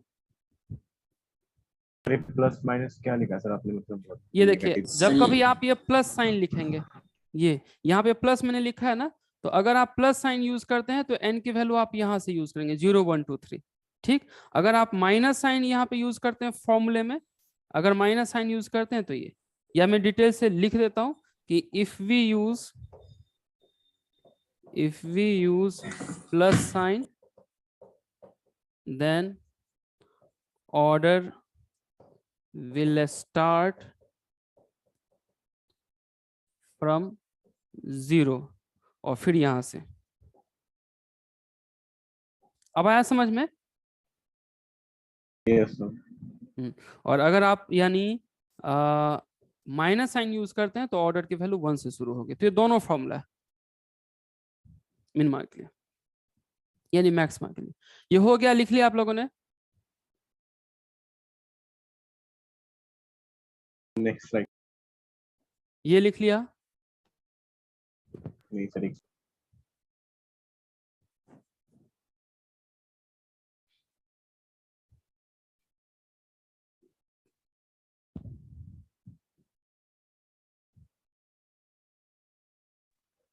सर हाँ बताइए। Sir additional path difference lambda by 2 कैसे आया, समझ में नहीं अच्छा आया। ठीक ठीक बता देता हूँ मैं।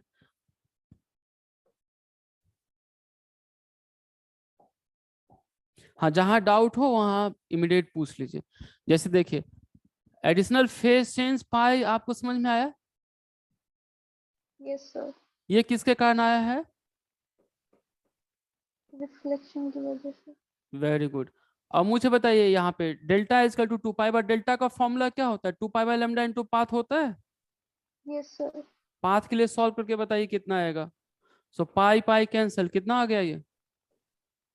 Lambda by 2। Yes sir, thank you sir. Okay ये लिख लिया आप लोगों ने?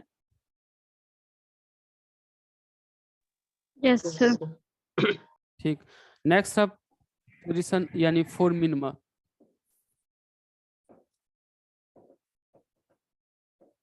फॉर मिनिमा के लिए लिखेंगे तो नेट पाथ कितना होगा, या यहाँ पे हम लिख लेते हैं टोटल पाथ डिफरेंस। तो टोटल पाथ डिफरेंस कितना? तो S2P minus S1P plus additional phase change lambda by 2 equal to minima के लिए कितना? 2n plus 1 minus 1 lambda by 2। इसे अगर सिर्फ पाथ के लिए सॉल्व करें तो फिर कितना? तब n लैम्डा आ जाएगा। n लैम्डा ना। और जहां पे n की वैल्यू कहां से शुरू करेंगे अगर ये फॉर्मूला होगा तो? 0 से। ऐसा राइट। अब होगा क्या कि सिमिलरली अगर ये कंडीशन सेटिस्फाई करता है d लेस देन d है तो फिर आप कह सकते हैं क्या कि S2P माइनस S1P को रफली क्या आप लिख सकते हैं? d साइन थीटा, और d sine theta is equal to n lambda. और फिर यहाँ से अब आपको लीनियर एंगुलर पोजीशन आ जाएगा। कितना आ जाएगा एंगुलर पोजीशन मैक्सिमा का मिनिमा का? n lambda by d। और linear position n d lambda by d। ये, और ये फिर किसका आया? तो फॉर मिनिमा, यानी उसमें जो मैक्सिमा का फॉर्मूला था ये मिनिमा का आ जाएगा। फ्रिंज विड्थ कितना आ जाएगा बच्चे लोग? d lambda by d। Dark का जो फ्रिंज विड्थ होगा वो वही होगा। सो फ्रिंज विड्थ आ जाएगा लैम्डा d बाई d। कहीं किसी को डाउट है तो बताइए। सर जो एडिशनल पाथ डिफरेंस आप लैम्डा बाई 2 ले रहे हैं वो तभी आप ले सकते हैं ना जब इनिशियल फेज कांस्टेंट आप 0 मान के चल रहे हैं दोनों में, डेल्टा 2 माइनस डेल्टा 1। हाँ अदरवाइज नहीं तो फिर हमें ये भी लिखना पड़ता है delta 2 minus delta 1 phase difference due to initial, ये भी लिखना पड़ता है।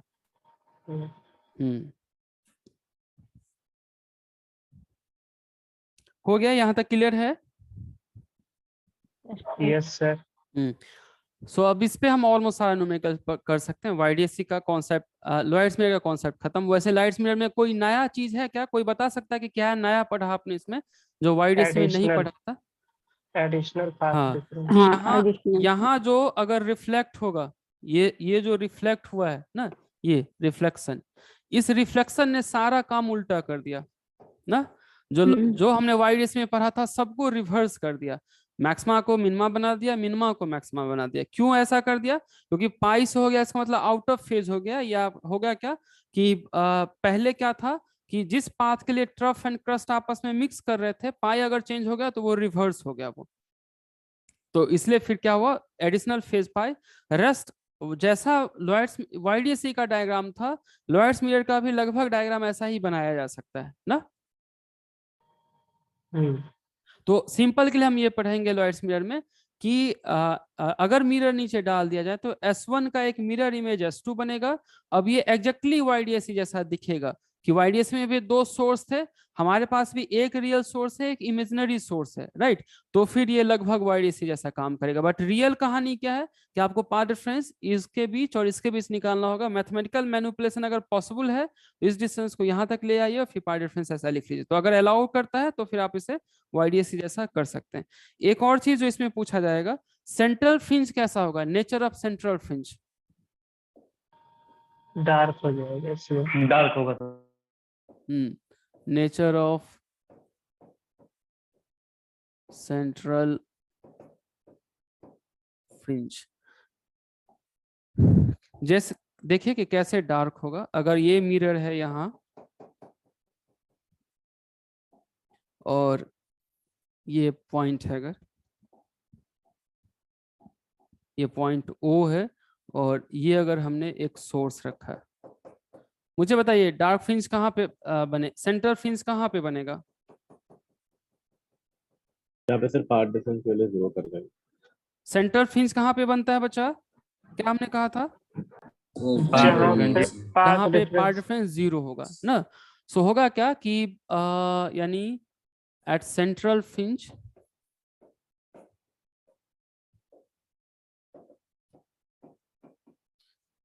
Central fringe S2P minus S1P, इसकी वैल्यू कितनी होगी? 0 होगा। और अगर 0 होगा तो पाथ इजकल टू हम लिखेंगे क्या, तो पाथ इजकल टू लिखते हैं सिंस, ऐसा हम लिख सकते हैं एज पाथ डिफरेंस क्या होता है S2P माइनस S1P प्लस यहाँ पे क्या λ/2, ये लिखा जा सकता है ना। पाथ डिफरेंस यही होता है ना, S2P minus S1 plus λ/2, right. और होगा क्या कि अगर हम ऐसा लिखते हैं, या इस चीज को हम पहले ये लिख लेते हैं, ये पहले ये पाथ डिफरेंस की वैल्यू है। और फिर एट सेंट्रल फ्रिंज हम ये कह सकते हैं कि सेंट्रल फ्रिंज ऐसा हो रहा। अगर सेंट्रल फ्रिंज ऐसा हो रहा है इसका मतलब पाथ डिफरेंस क्या बन गया, S2P माइनस S1P प्लस λ/2, इसे 0 पुट कर दीजिए, λ/2, इसका मतलब पाथ डिफरेंस क्या बना, λ/2 बना ना। Yes sir. अब मुझे बताइए ये कंडीशन किसको सेटिस्फाई करेगा? मिनिमा मिनिमा को ना, क्योंकि अभी मैंने टोटल पाथ लिखा है ना। सो होगा क्या कि व्हिच सेटिस्फाई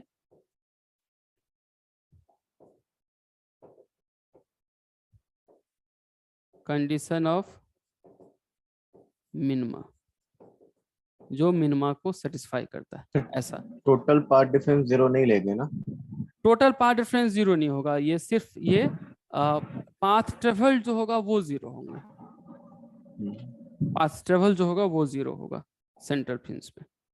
ठीक, अब यहाँ पे देखिए कि कहाँ पे पाथ ट्रेवल 0 होगा। तो जैसे देखिए अगर हमने ये पॉइंट ऐसा कहा, राइट, दूसरा पॉइंट मुझे बताइए कैसे जाएगा। दूसरा पॉइंट अगर होगा क्या, अगर किसी और पॉइंट पे जाए, जैसे यहाँ पे जाए और यहाँ, अगर यहाँ जाएगा तो यहाँ रिफ्लेक्ट होगा। आपको लग रहा है इस दोनों के बीच पाथ 0 है? नहीं है कभी। तो फिर होगा क्या कि दूसरा कहाँ जाएगा, तो दूसरा को आप ऐसे ही कह सकते हैं कि यहीं से एक और निकला, बट ये यहाँ पे गया और यहाँ के बाद थोड़ा सा रिफ्लेक्ट हो गया, यहाँ के बाद थोड़ा सा रिफ्लेक्ट होके गया। अब इस दोनों के बीच पाथ डिफरेंस कितना होगा, जो यहाँ पे जाएगा रिफ्लेक्ट होके? ऑलमोस्ट 0। ऑलमोस्ट 0। हाँ, तो आप ऐसा कह सकते हैं कि यहाँ पे आपका क्या 0 है, टोटल पाथ 0 है, या S1P माइनस S2P की वैल्यू 0 है? ज्योमेट्रिकल पाथ 0 है। ज्योमेट्रिकल पाथ 0 है। और होगा क्या है, नीचे येलो वाला आपको लग रहा है कि रिफ्लेक्ट होके गया होगा ये, क्योंकि थोड़ा सा मिरर से पहले गया होगा। तो यहाँ पे यानी इसके फेज चेंज जो आए होंगे ये पाई आया होगा, या पाथ चेंज जो आया होगा वो λ/2 आया होगा ना। या फिर आप कह सकते हैं कि जो पाथ चेंज आया है वो λ/2 आया है। अब बताइए दोनों रेज के बीच एक्चुअल पाथ डिफरेंस कितना है? पाथ डिफरेंस ऑलमोस्ट 0 लेकिन रिफ्लेक्शन के कारण इसमें पाथ डिफरेंस कितना आ गया? λ/2। तो ये दोनों आपस में क्या होगा? ट्रफ कस्ट पे फॉल कर जाएगा ना, अगर λ/2 से है या पाई है तो ट्रफ एंड कस्ट पे फॉल कर जाएगा ना। यानी यहाँ पे ऐसा होगा कि दोनों के बीच, जैसे अगर एक वेव ऐसा गया, क्योंकि दोनों सिमिलर है, दोनों लगभग आइडेंटिकल ही जा रहा है, बट होगा क्या है, रिफ्लेक्शन के कारण दोनों में फेज चेंज ऐसा आ जाएगा। दोनों आइडेंटिकल है बट ये रिफ्लेक्ट होके गया तो इसमें फेज चेंज पाई हो जाएगा। अब दोनों जब कभी मिक्स करेंगे, मिक्स करते वक्त देखिए अभी जा कैसे रहा था, ये इसका यानी जो रेज है ब्लू वाले का, ये ऐसा जा रहा था ऊपर से, इसका भी कैसा जा रहा था? ऐसा ही ना, ये भी अभी सेम ही जाएगा ना। जो अगर ये मान ली ऊपर से जा रहा था, ये ऊपर से जाएगा, बट यहाँ पे क्या रहा, यहाँ ये ऊपर हो गया, बट ये वाला क्या हो गया? अब ये रिफ्लेक्शन के कारण अब ये नीचे होगा, तो फिर ये क्या होगा, यहाँ पे जो अब इनकी सुपरपोजिशन होगी वो 0 दे देगा, इसलिए यहाँ पे डार्क बन जाएगा। ये चीज समझ में आया? आया समझ में बच्चे लोग कि पाथ 0 है फिर भी डार्क क्यों है? क्योंकि रिफ्लेक्शन के कारण λ/2 हो रहा है, तो आउट ऑफ फेज में ये मिक्स हो रहे हैं, इसलिए 0 पाथ होते हुए भी यहाँ पे डार्क है। तो इसलिए ये कंडीशन जो हो जाएगा, जो यहाँ पे मिल रहा है, इसको हम कहेंगे सेंट्रल डार्क। सर हाँ कहिए सर, एग्जैक्ट मतलब हम ऑलमोस्ट 0 ले रहे हैं, मतलब वो काफी पास जाके ही वो रिफ्लेक्ट हो रहा होगा, मतलब एकदम पास में जाके। हाँ तो उस केस में हम ये क्यों कह रहे हैं कि सर वहाँ पे पाथ डिफरेंस भी होगा, उसको क्यों नहीं 0 ले रहे हैं? एडिशनल वाला भी टर्म उसको क्यों नहीं 0 ले लेते हैं? अच्छा, आप ये कह रहे हैं कि पाथ डिफरेंस 0 में क्यों ले रहा हूँ? नहीं वो तो सर पता है सर, वो नहीं बोल रहा हूँ सर कि जैसे ये एडिशनल वाला सर, इसको हम लोग नेगलेक्ट क्यों नहीं कर देते जब इतना पास से ही और रिफ्लेक्ट नेगलेक्ट नहीं कर सकते, वो थोड़ा सा भी बाउंस हुआ ना तो उसका डायरेक्शन रिवर्स हो गया सर, मतलब तो अच्छा ठीक है सर, बाउंस होते ही रिवर्स हो गया। ये ऐसा सीधा जा रहा था, ये ऐसा हुआ नीचे गिरा, स्लाइटली उससे नीचे गिरा, बट बाउंस हो गया, इसलिए उसको कैंसल आउट कर दिया वो। सर मैं मतलब ये कह रहा था ना कि बिल्कुल पास में ही जाके हम लोगों ने करा ना, तभी तो सर S2P - S1 पे हम लोगों ने 0 ले लिया है बिल्कुल पास में। सर तो उतने पास में जाके हम वो रिफ्लेक्शन वाला क्यों पार्ट कंसिडर करेंगे? उसको भी 0 ले लेते हैं, उसको भी नेगलेक्ट कर देते हैं। जैसे देखिए यानी क्या चेंज हुआ होगा, देखिए अगर हम ऐसा कहते हैं कि पाथ इज इक्वल टू, अभी हमने n लैम्डा किसके लिए पढ़ा है? डार्क के लिए पढ़ा है, पाथ यानी S2P - S1P डार्क के लिए, अगर इसके टर्म्स में पढ़े, यानी हमने अभी ये पढ़ा है कि S2P - S1P n लैम्डा, बताइए डार्क होगा या ब्राइट होगा? ये डार्क के लिए पढ़ा है सर, डार्क। ठीक, अब मुझे बताइए कि डार्क कब कब होगा? 0 पे डार्क होगा? हाँ 0 पे होता है। उसके बाद फिर डार्क कहाँ पे होगा? λ/2। λ/2। ठीक, अब ये देखिए, अगर मैं पाथ अब आपको लैम्डा 0 नहीं लेकर के λ/8 लेता हूं, मुझे बताइए डार्क होगा या ब्राइट होगा? क्योंकि अभी क्या है, ये 0 तो नहीं है ना पाथ, S2P S1P की वैल्यू 0 तो नहीं है ना अभी, देखिए 0 नहीं है। अब अगर मैं ऐसा कहता हूँ S2P - S1P की वैल्यू ऐसा, और एक और ब्राइट के लिए क्या होगा? ब्राइट के लिए एक बार हम देखते हैं, ब्राइट के लिए अभी जो डिस्टेंस होगा, एक बार ब्राइट के लिए भी लिख लेते हैं कि आपको पता चले। जैसे डार्क के लिए लिखिए λ/2 लिखा है सर और हमने। ब्राइट के लिए जब लिखेंगे तो λ/ कितना आ जाएगा? सर λ/2 क्यों लिखा है सर वहाँ पे हमने? अच्छा सॉरी, यहाँ क्या क्या सब आ जाएगा? लैम्डा आ जाएगा और 2 lambda and so on. Dark के लिए, ब्राइट के लिए क्या क्या आ जाएगा? λ/2 और फिर उसके बाद लैम्डा, और सॉरी उसके बाद फिर 3 λ/2 5 λ/2, ऐसा इस सब पे ब्राइट आ जाएगा ना। अब देखिए कि पाथ डिफरेंस 0 होगा तो डार्क होगा, मैंने बट अभी यहाँ पे एग्जैक्टली 0 तो नहीं होगा ना, एग्जैक्टली 0 होता था तो दोनों एक ही जगह फॉलो करेंगे ना। वही मैं हाँ, तो होगा क्या कि अब अगर ठीक है 0 नहीं है, बट मैं अगर ऐसा लेता हूँ पाथ λ/100 है, इसको आप क्या कहेंगे? क्योंकि λ/2 पे आपका ब्राइट आएगा ना, ब्राइट आपका कितने पे आएगा? λ/2। लेकिन अगर मैं λ/100 लूं तो आपको लग रहा है कि इस दोनों के बीच का है कुछ? ना। तो यहाँ पे 0 पे डार्क था, यहाँ पे ब्राइट था, बट लैम्डा बाई 100 पे फिर क्या होगा? ठीक है, मान लीजिए लैम्डा बाई 100 पे आप कह रहे हैं कि सर डार्क तो नहीं होगा, ब्राइट भी नहीं होगा, थोड़ा सा ब्राइटनेस होगी। ठीक है, अगर ये नहीं है, अगर मैं लेता हूँ तो लैम्डा बाई में 10 टू दी पावर यानी यहाँ 1 लाख ले लेता हूँ। अब ये बताइए ये पाथ 0 है या नॉन जीरो वैल्यू अगर लैम्डा बाई 1 लाख ले लेता हूँ तो? 0 ही है सर, काफी 0 है। 0 एग्जैक्ट 0 नहीं है ना। तो क्या होगा? आपको लग रहा है कि धीरे धीरे डार्क की तरफ टेंड आता जा रहा है? तो सर हम अप्रोक्सीमेट कर रहे हैं मतलब चीजों को हाँ, यहाँ पे। होगा क्या कि एग्जैक्ट 0 तो नहीं होगी, लेकिन आपका ब्राइट तो लैम्डा बाई 2 जाके मिलेगा ना। लेकिन अगर पार्ट डिफरेंस आपका लैम्डा बाई 100 है, लैम्डा बाई 1000 है, लैम्डा बाई 1 लाख है, तो वहां पे आप क्या कहेंगे? ऑलमोस्ट ब्राइट डार्क ही ना।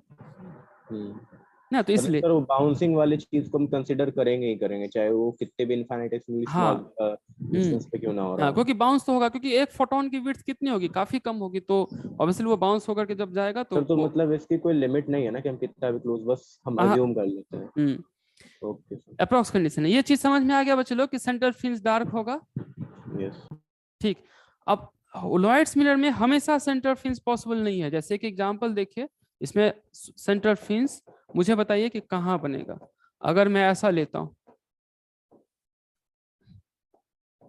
मुझे बताइए यहाँ पे, अब आपका सेंटर फ्रिंज बनेगा क्या? नहीं सर, क्योंकि जैसे देखिए यहाँ पे डायरेक्ट रेज आप कैसे फॉल करवाएंगे? तो ऐसा, नो सर। ऐसा। रिफ्लेक्टेड रेज ज्यादा से ज्यादा क्या होगा? अगर यहाँ फॉल किया, राइट, तब तो ये ऑलमोस्ट काफी ऊंचा चला जाएगा। बट अगर ये यहाँ फॉल किया यहाँ पे, तो रिफ्लेक्ट होके ये फिर ये यहीं जाएगा, राइट। आपको ऐसा कोई लग रहा है कि वहां पे यानी दो रेज डायरेक्ट और रिफ्लेक्टेड दोनों पहुंचेंगे यहाँ पे? नहीं ना। ओके, सो होगा क्या कि इस केसेस में अगर स्क्रीन मिरर से दूर है, तो फिर आपका क्या होगा कि ये सेंटर फ्रिंज सेंटर पे नहीं बनेगा। ये याद रहेगा। तो ये एक हम ये लिख लीजिए अगर लिखना है तो। उसके बाद फिर एक हम नोट लिख लेते हैं, फिर YDSC पे लॉयड्स मिरर पे हम सारा न्यूमेरिकल कर सकते हैं। सर पीछे वाला करना, तो एक बार स्क्रीनशॉट लेना।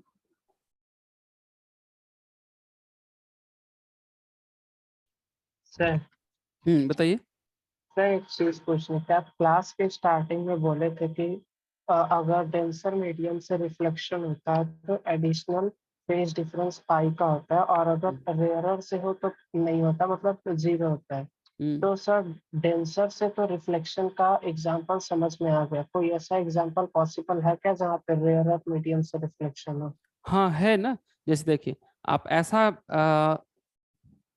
मुझे बताइए कि ऑयल वाटर के कंपेरिजन में रेयर है या डेंसर है? ऑप्टिकली डेंसर है। ठीक है, अच्छा ऑयल आपका डेंसर है, मान लेते हैं कि ये यानी एन ऑयल है जो डेंसर है, और इसके ऊपर मान लेते हैं कि कोई वाटर है। वैसे ये पॉसिबल है नहीं? हाँ पॉसिबल है, क्योंकि डेंसर के ऊपर रेयर वाला चीज रह सकता है, और ये मान लेते हैं वाटर है। यहाँ तक समझ में आया? हाँ ठीक, अब होगा क्या कि अच्छा अभी सर नीचे से टेल में घुस के अगर लाइट चलाते हैं तब ऐसे आप ऐसा सिचुएशन मान लीजिए। अभी तो इस एग्जांपल से थोड़ा सा मान लेते हैं कि N1 मीडियम है जिसका रिफ्रैक्टिव इंडेक्स 1.30 है, फिर ये N2 मीडियम है जिसका रिफ्रैक्टिव इंडेक्स 1.29 है। तो ये अभी क्या होगा? ये डेंसर होगा हाँ वो डेंसर होगा। और ये रेयर होगा। तो होगा क्या हाँ। कि अब अगर यहाँ से लाइट आ रहा है और अब रिफ्लेक्शन हो गया, ये अभी 1.30 था, 1.29 था, इसमें कोई फेज चेंज नहीं होगा। यहाँ डेल्टा ए 0 होगा, क्योंकि ये डेंसर से हुआ है, सॉरी रेयर से हुआ है। अच्छा ओके, सो ये हो गया बच्चे लोग। हाँ ये हो गया। सर रिफ्लेक्ट ही क्यों करेगा? पास कर जाएगा ना। क्या रिफ्लेक्टेड? सर डेंसर और रेयर के सरफेस पे रिफ्लेक्ट ही क्यों करेगा? पास कर जा रहा है। नहीं, दोनों चीज होता है ना, रिफ्लेक्शन और ट्रांसमिशन दोनों होता है ना, दोनों होगा। तो ट्रांसमिशन में तो कभी फेज चेंज की बात ही नहीं उठती, हमेशा फेज चेंज रिफ्लेक्शन की होती है कि होगा या नहीं होगा। तो अगर ये रेयर मीडियम से हो रहा है तो नहीं होगा। हाँ क्लियर है ये? Yes sir. ठीक, अब एक ना ये मुझे बताइए, अभी तक मैंने इंटरफ्रेंस का आपको यानी मंत्र क्या बताया कि क्या रिपीट करने से न्यूमेरिकल सॉल्व हो जाएंगे? Path difference. ऐसा ही ना लॉयड्स मिरर अभी आपको इजी लग रहा होगा कि जस्ट ये YDSC जैसा है, बट इसमें क्वेश्चन ना टिपिकल बनाए जा सकते हैं। तो लॉयड्स मिरर में जब कभी कुछ आइडिया नहीं आ रहा हो, तो होगा क्या कि हमें दो रेज खोजने होते हैं, कैसा भी न्यूमेरिकल्स क्यों ना कॉम्प्लिकेटेड हो, उस दो रेज को खोज लीजिए जो स्क्रीन पे एक डायरेक्ट जा रहा हो और एक रिफ्लेक्ट होके जा रहा हो, राइट। क्योंकि इंटरफेरेंस किसके बीच बनेगा, तो डायरेक्ट के बीच और रिफ्लेक्शन के बीच, तो इसी दोनों के बीच हमें पाथ डिफरेंस खोजना पड़ता है। तो सिचुएशन जैसा भी हो, खोजिए कि डायरेक्ट कैसे जा रहा है, रिफ्लेक्ट कैसे होके जा रहा है, फिर दोनों के बीच पाथ डिफरेंस निकालना है। तो नोट करके लिख लीजिए कि in case of Lloyd's mirror,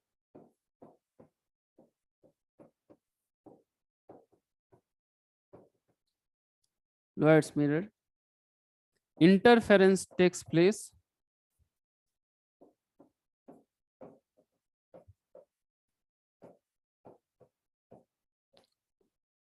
only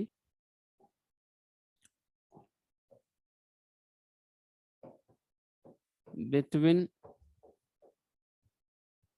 first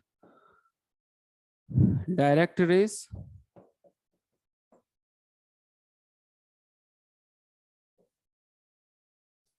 from source reaching a screen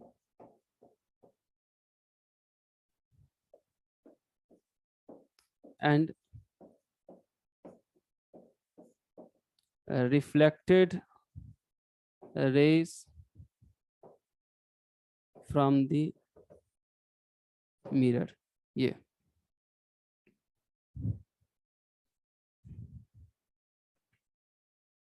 आ गया समझ में?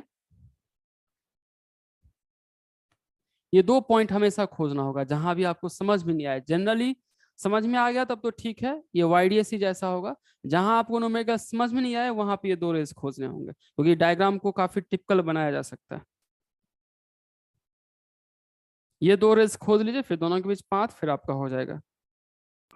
तो इसमें फ्रिंज तो बहुत कम बनते होंगे। वो सब बात की बात है, हम आगे देखेंगे कि फ्रिंज कितना बनेगा। ये हो गया। यस। ठीक, कुछ न्यूमेरिकल देखिए इस पे।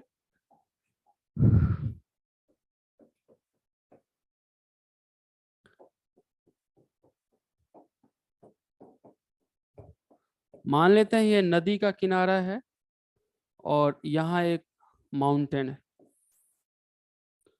और यहाँ पे हमने एक इंस्ट्रूमेंट लगा रखा है जो किसी स्टार को ट्रैक कर रहा है। कोई स्टार है जिसको ट्रैक कर रहा है कि वो कब यानी दिखाई देना शुरू हुआ अर्थ पे, ठीक।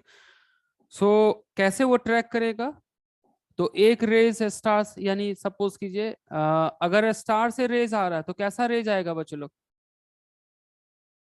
पैरेलल या स्फेरिकल? पैरेलल। पैरेलल, पैरेलल आएगा। पैरेलल आएगा। सो मान लेते हैं कि एक ये हाइट थोड़ा सा माउंटेन का ज्यादा हो गया, वेट,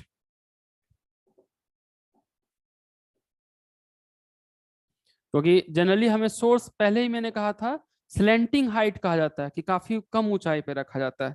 बहुत ज्यादा हाई रखा जाए तो फिर थोड़ी सी दिक्कत होगी वो। सो अभी यानी यहाँ पे कोई रेज गया,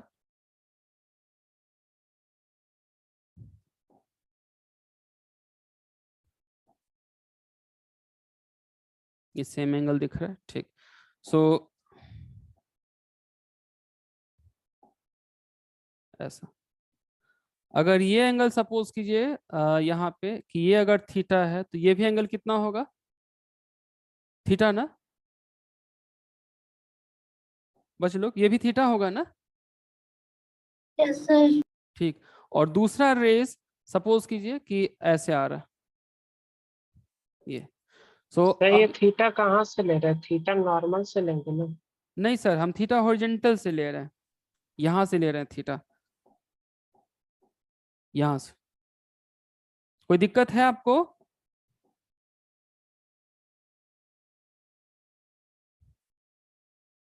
क्योंकि देखिए अगर ये थीटा ले रहा हूं तो ये आप बता सकते हैं ना कितना होगा। 90 हाँ, तो वो सेम चीज होगी, ये इक्वल है तो ये भी इक्वल ही होगा। ओके, सो थीटा हमने वहां से लिया, लाइट रेज पैरेलल आ रहा था, और अगर मुझे यानी यहाँ पे इसकी हाइट, ये जो माउंटेन है इसकी हाइट अभी बतानी है, अगर थीटा आपका मान लेते हैं 60 डिग्री है तो होगा क्या कि if A instrument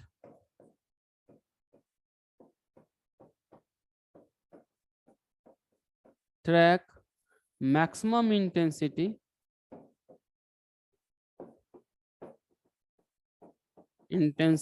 of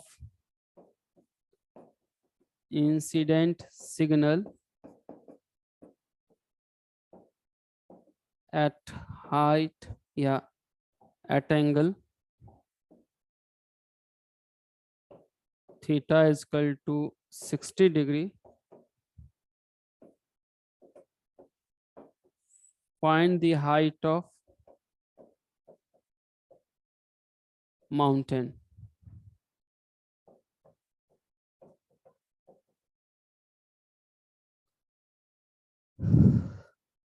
theta minimum इसका 60 डिग्री है, मिनिमम 60 डिग्री लिख लीजिए, मिनिमम एंगल 60 डिग्री, यानी जब 60 डिग्री पे हो तो मैक्सिमा होगा, फिर 60 के बाद कुछ और हो तो भी मैक्सिमा होगा, बट कम से कम अगर जब 60 डिग्री हो जाती है तो मैक्सिमा होगा। तो माउंटेन की हाइट कितनी होगी?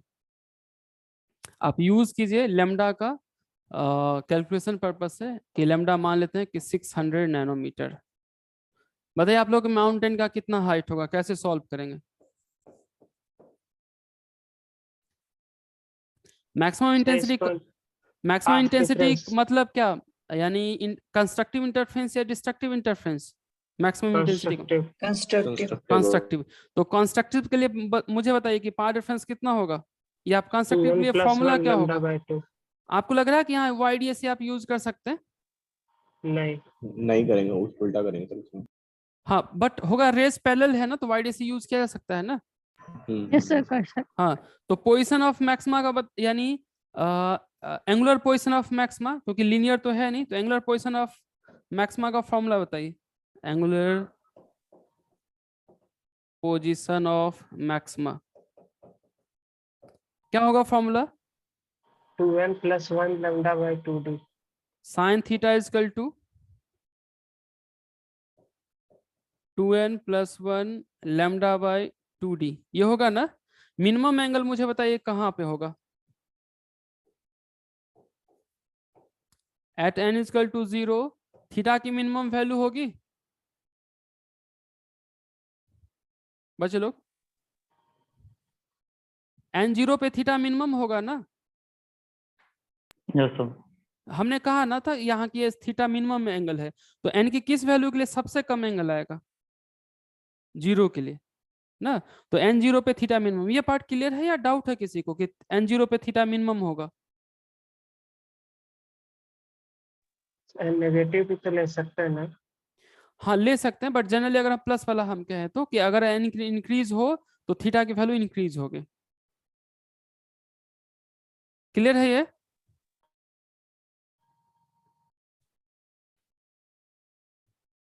यस और नो?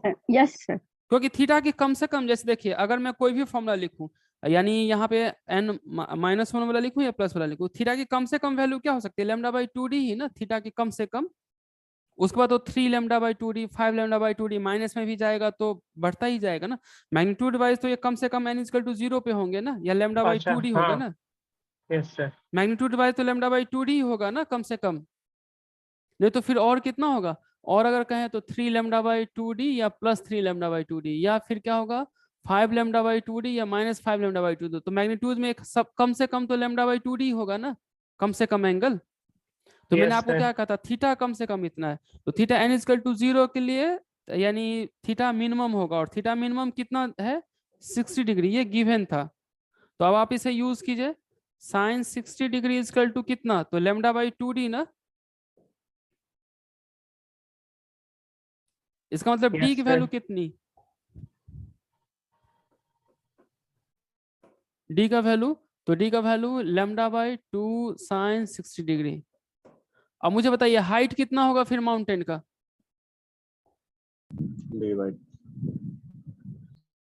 हाइट माउंटेन का बताइए कितना? तो इसका आधा हो जाएगा। आधा हो जाएगा ना। ये आपके असाइनमेंट का एक ऐसा ही क्वेश्चन है। तो यहाँ कुछ बच्चे क्या करते हैं, डी ही रखते हैं। तो हाइट ऑफ माउंटेन जो होगा सिंस होगा क्या कि d इजकल टू 2h हो जाएगा, तो h इजकल टू d/2, फिर आप इसे लिख सकते हैं, इसका मतलब λ/4 sin 60 डिग्री। अब कैलकुलेशन कर लीजिए, जो भी आएगा वो हाइट ऑफ माउंटेन हो जाएगा। सर आप सर इसको ना नॉर्मल तरीके से हम बना रहे हैं सर, वैसे करके एक बार आप सॉल्व कर दीजिए, क्योंकि सर ये हमें कैसे पता कि हम एंगुलर पोजीशन मैक्सिमा से ही स्टार्ट करेंगे। अच्छा, ये कैसे हमें पता चला? ये न्यूमेरिकल में दिया हुआ है कि मिनिमम एंगल 60 डिग्री जब होता है, जैसे देखो ये स्टार ना, पहले क्या होगा, अगर आपने कभी छत से देखा होगा किसी स्टार को, तो पहले ये स्टार हो या मान लेते हैं कि हम सन को ही ट्रैक करते हैं, सुबह सुबह पहले सन दिखाई देता है क्या? नहीं सर, हॉरिजॉन के बिल्कुल बिलो हाँ, होता तो है। मान लीजिए आप नदी के किनारे ना सुबह वॉकिंग करने के लिए जा रहे हैं, सुबह शुरू में सन नहीं दिखाई देगा, धीरे धीरे आपको लगता है कि सन की हाइट बढ़ती जाती है, यानी उसका यानी रेज होता है, तो होरिजन के ऊपर रेज होता है, तो क्या उसका बढ़ता जाता है, एंगुलर पोजीशन बढ़ता जाता है।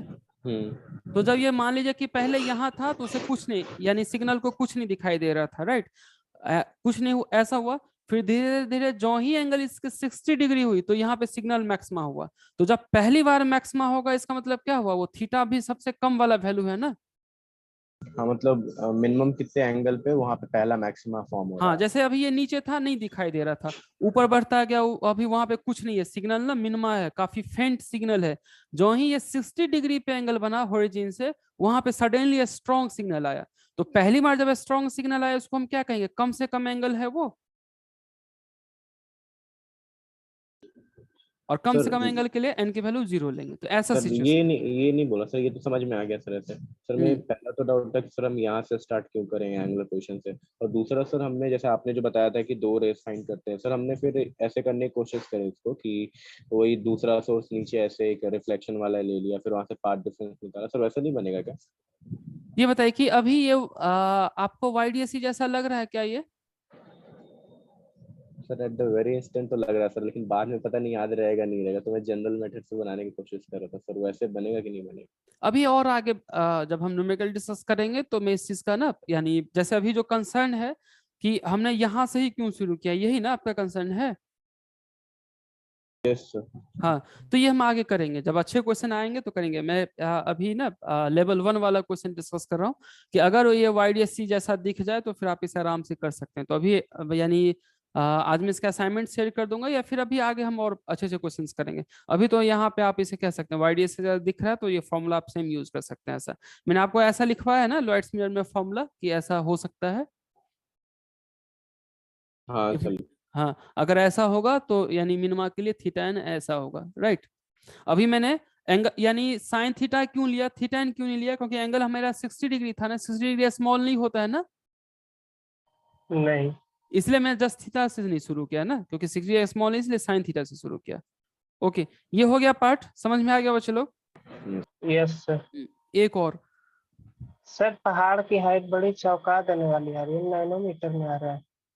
कोई बात नहीं, यानी जनरली और भी कुछ आ सकते हैं। अभी तो जो हमने यहाँ पे सेट किया उसके हिसाब से वो आ रहा है 60। मुझे लगता है एंगल काफी ज्यादा हमने ले लिया, एंगल कम होगा इसलिए फिर उसकी वैल्यू ठीक ठाक आएंगे। सर वो रेज के कंपैरिजन में काफी ज्यादा मतलब हमने एंगल ले लिया है सर, इसलिए। यहाँ हो गया है बच्चे लोग, ये पार्ट समझ में आ गए? ठीक। दूसरा देखिए, दूसरा जो और इजी एंगल क्वेश्चंस पूछे जाएंगे, ये सर एक बार पिछला पेज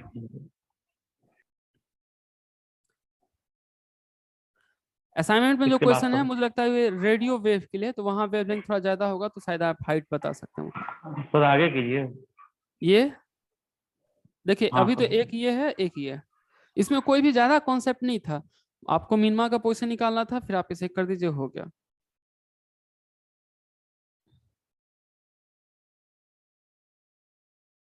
लिख लिया आपने? Yes sir.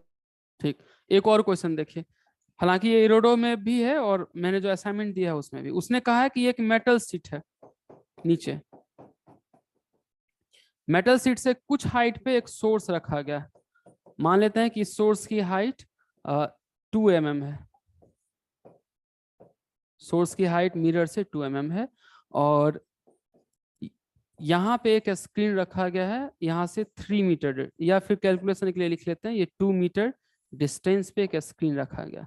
मुझे बताइए कि position of third maxima and minima, find the position of third maxima and minima। ये लैम्डा आप यूज कर सकते हैं कि यहाँ से जो लाइट निकल रहा है इसका लैम्डा आप 600 नैनोमीटर यूज कर सकते हैं। मुझे बताइए कैसे सॉल्व करेंगे। जैसे अगर मैंने कहा कि मैक्सिमा, तो मैक्सिमा के लिए फॉर्मूला बताइए। y1 इज टू कितना? nd lambda नहीं 2n + 1 lambda by 2d capital D 2d right. मुझे बताइए थर्ड मैक्सिमा के लिए क्या लिखेंगे? n की वैल्यू 2 लिखेंगे यानी 5 lambda d by 2d। ये सबको क्लियर है कि थर्ड मैक्सिमा के लिए n की वैल्यू 2 लिखेंगे? Yes sir. ठीक, तो थर्ड मैक्सिमा के लिए n की वैल्यू 2, तो y1 की वैल्यू कितने हो जाएंगे? सो 2 2 4 1 5, तो 5 लैम्डा d by 2d ऐसा। और यहाँ पे आप मुझे बताइए कि वैल्यू यूज करने में थोड़ी सी दिक्कत हो सकती है। d की वैल्यू आप बताइए क्या लिखेंगे, क्योंकि कुछ लोग मिस्टेक करते हैं।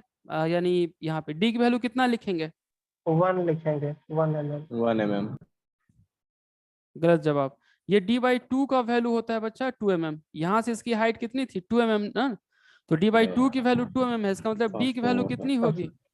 2 into 2 mm। ये ना सिर्फ आप मिस्टेक नहीं करते हैं, ऑलमोस्ट हर एक बैच में लगभग बच्चा मिस्टेक करता है, लगभग, कुछ लोग नहीं करते हैं। अदरवाइज ये d by 2 की वैल्यू होती है, तो d आपको कितना लेना होगा? ट्वाइस d लेना होगा। याद रहेगा ये?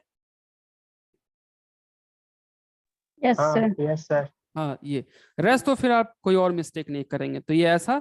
और इसी एक और फॉर्मूला अगर हम मिनिमा का ऐसा यूज करते हैं, जैसे यानी यहाँ पे लिख लेते हैं कि इफ वी यूज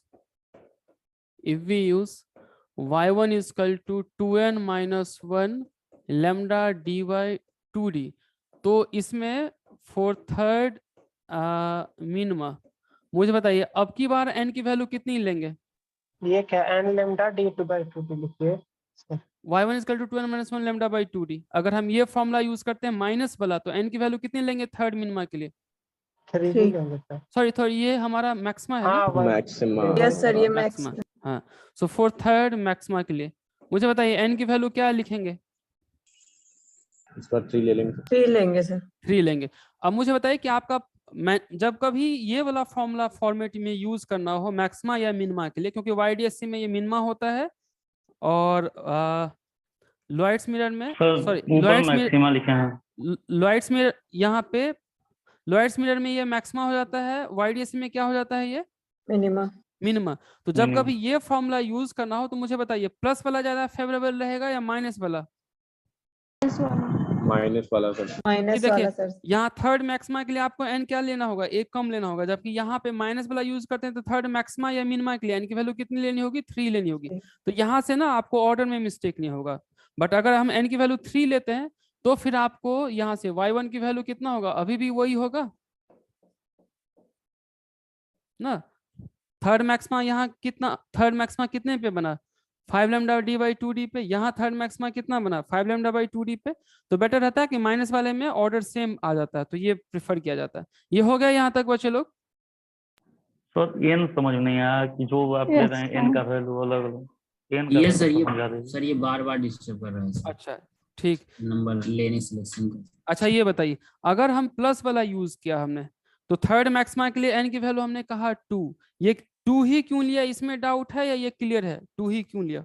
ये सर 2 ही क्यों लिया है सर? इसी में डाउट है सर। अच्छा इसमें भी डाउट है, ठीक। ये देखिए सेंटर पे क्या बनेगा बच्चा? सेंटर पे लॉयड्स मिरर में बताइए डार्क बनेगा। डार्क, तो n इक्वल टू 0। डार्क के बाद अब आपको क्या लग रहा है, क्या इच्छा है कि अब क्या बनना चाहिए? ब्राइट ना, इच्छा से थोड़ा होगा सर। अच्छा नहीं, इसके बाद तो सीक्वेंस में ही होगा ना। अब इसकी वैल्यू आप क्या लेना चाहते हैं ये मुझे बताइए, इसकी वैल्यू क्या लेना चाहते हैं? 1। बताइए क्या लेना चाहते हैं, 0 या 1?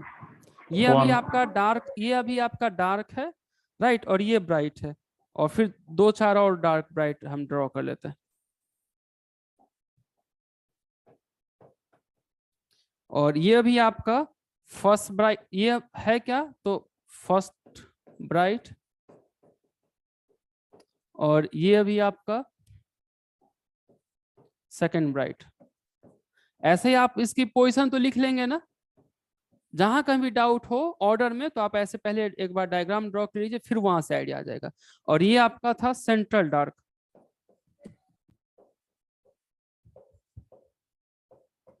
अब मुझे बताइए कि इसके लिए n की वैल्यू कितनी?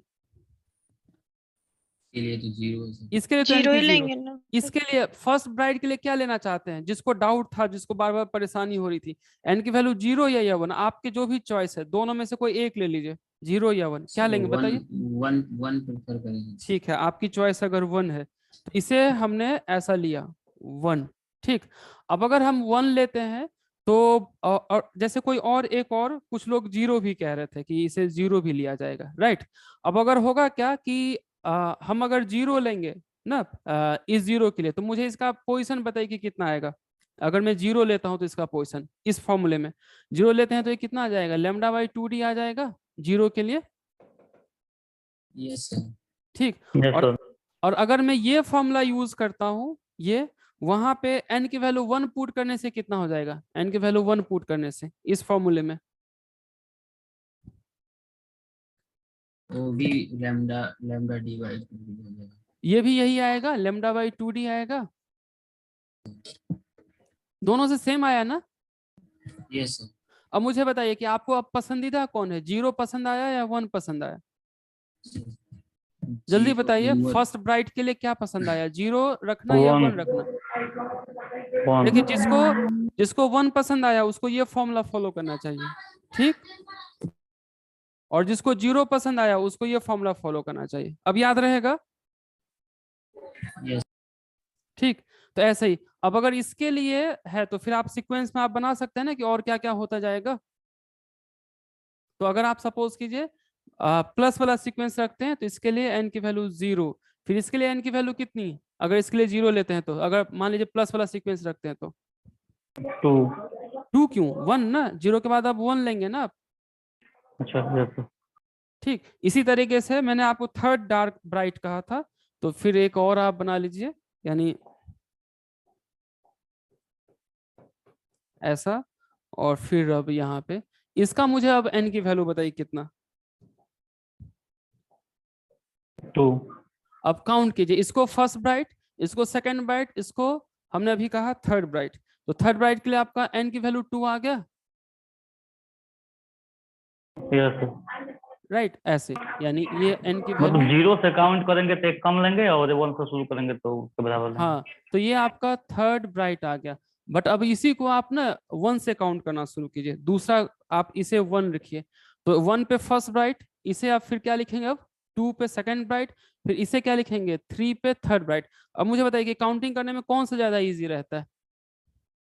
ये 1 2 3 वाला सब ठीक है सर, 1 2 माइनस 3 वाला फार्मूला। हाँ, तो माइनस अगर वाला। ये तब आपको ये फॉलो करना होगा, क्योंकि यहाँ पे n की वैल्यू क्या हम शुरू करते हैं 1 2 3 4 ऐसा, और अगर आप ये फॉलो करते हैं तो यहाँ पे n की वैल्यू कहाँ से शुरू करेंगे 0 1 2 3। अब ये याद रहेगा?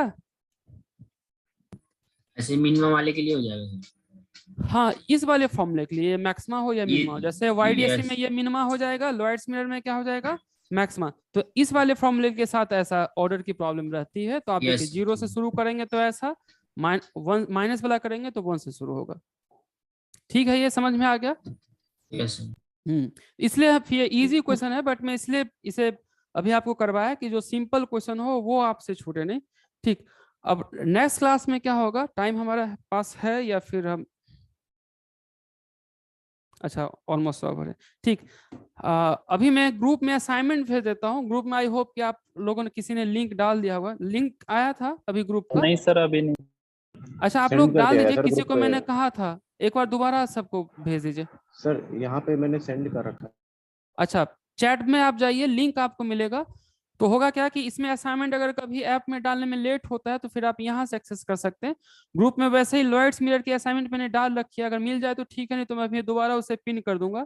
लॉयड्स मिरर की असाइनमेंट आप सॉल्व करना शुरू कीजिए। नेक्स्ट क्लास में हम पहला, first, second, third question discuss करेंगे। अगर आपसे खुद से फर्स्ट, सेकंड, थर्ड हो जाता है, इसका मतलब लॉयड्स मिरर की आपकी कॉन्सेप्ट क्लियर है, क्योंकि वो फर्स्ट 3 क्वेश्चन जो है वो लॉयड्स मिरर की काफी बेसिक है और काफी कॉन्सेप्ट भरा हुआ है। जैसे अभी किसी लड़के ने इसमें कहा था यहाँ पे, वो काफी अनॉयड था कि हमने इसे डायरेक्टली ऐसा क्यों यूज किया, कोई फॉर्मूला हमने यूज किया था ये राइट। और उसकी ना Yes, वो sir. काफी जेन्युइन यानी डाउट थे। ये हम डायरेक्टली नहीं लिख सकते हैं, बहुत सारे सरकमस्टांसेस के बाद हम ऐसा लिख सकते हैं। बट होगा क्या कि अभी तक लेवल 1 का क्वेश्चन आएगा तो ऐसा होगा कि आप डायरेक्टली ऐसे यूज कर लीजिए, YDSC जैसा समझ लीजिए, आपका आंसर आ जाएगा। अच्छे क्वेश्चन आएंगे तो वो फिर थोड़ा समय हट के सोचना होगा। तो नेक्स्ट क्लास मैंने जो कहा असाइनमेंट के फर्स्ट 3 क्वेश्चन कर लीजिए, वो हो जाता है, इसका मतलब आपको इसकी डेप्थ कॉन्सेप्ट भी पता है। नहीं होता है इसका मतलब अभी तक आपको सिर्फ बेसिक इसका पता चला है या बेसिक आप इसे अप्लाई कर पा रहे हैं, तो वो हम नेक्स्ट क्लास में डिस्कस करेंगे। आप लोग एक बार सॉल्व करके जरूर आना ना, उससे फिर आपको पता चलेगा कि अभी आपको लॉयड्स मिरर की रियल कॉन्सेप्ट पता चला है या नहीं पता चला है। सर एक बार लास्ट पेज दिखा दीजिए।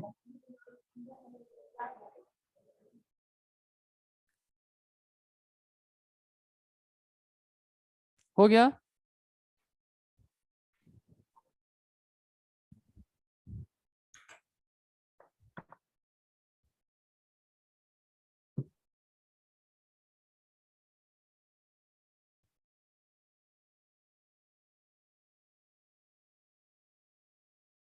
हो गया बच्चा? Yes sir. Okay, thank you everyone. Thank you thank you sir. Thank you, sir. Thank you sir.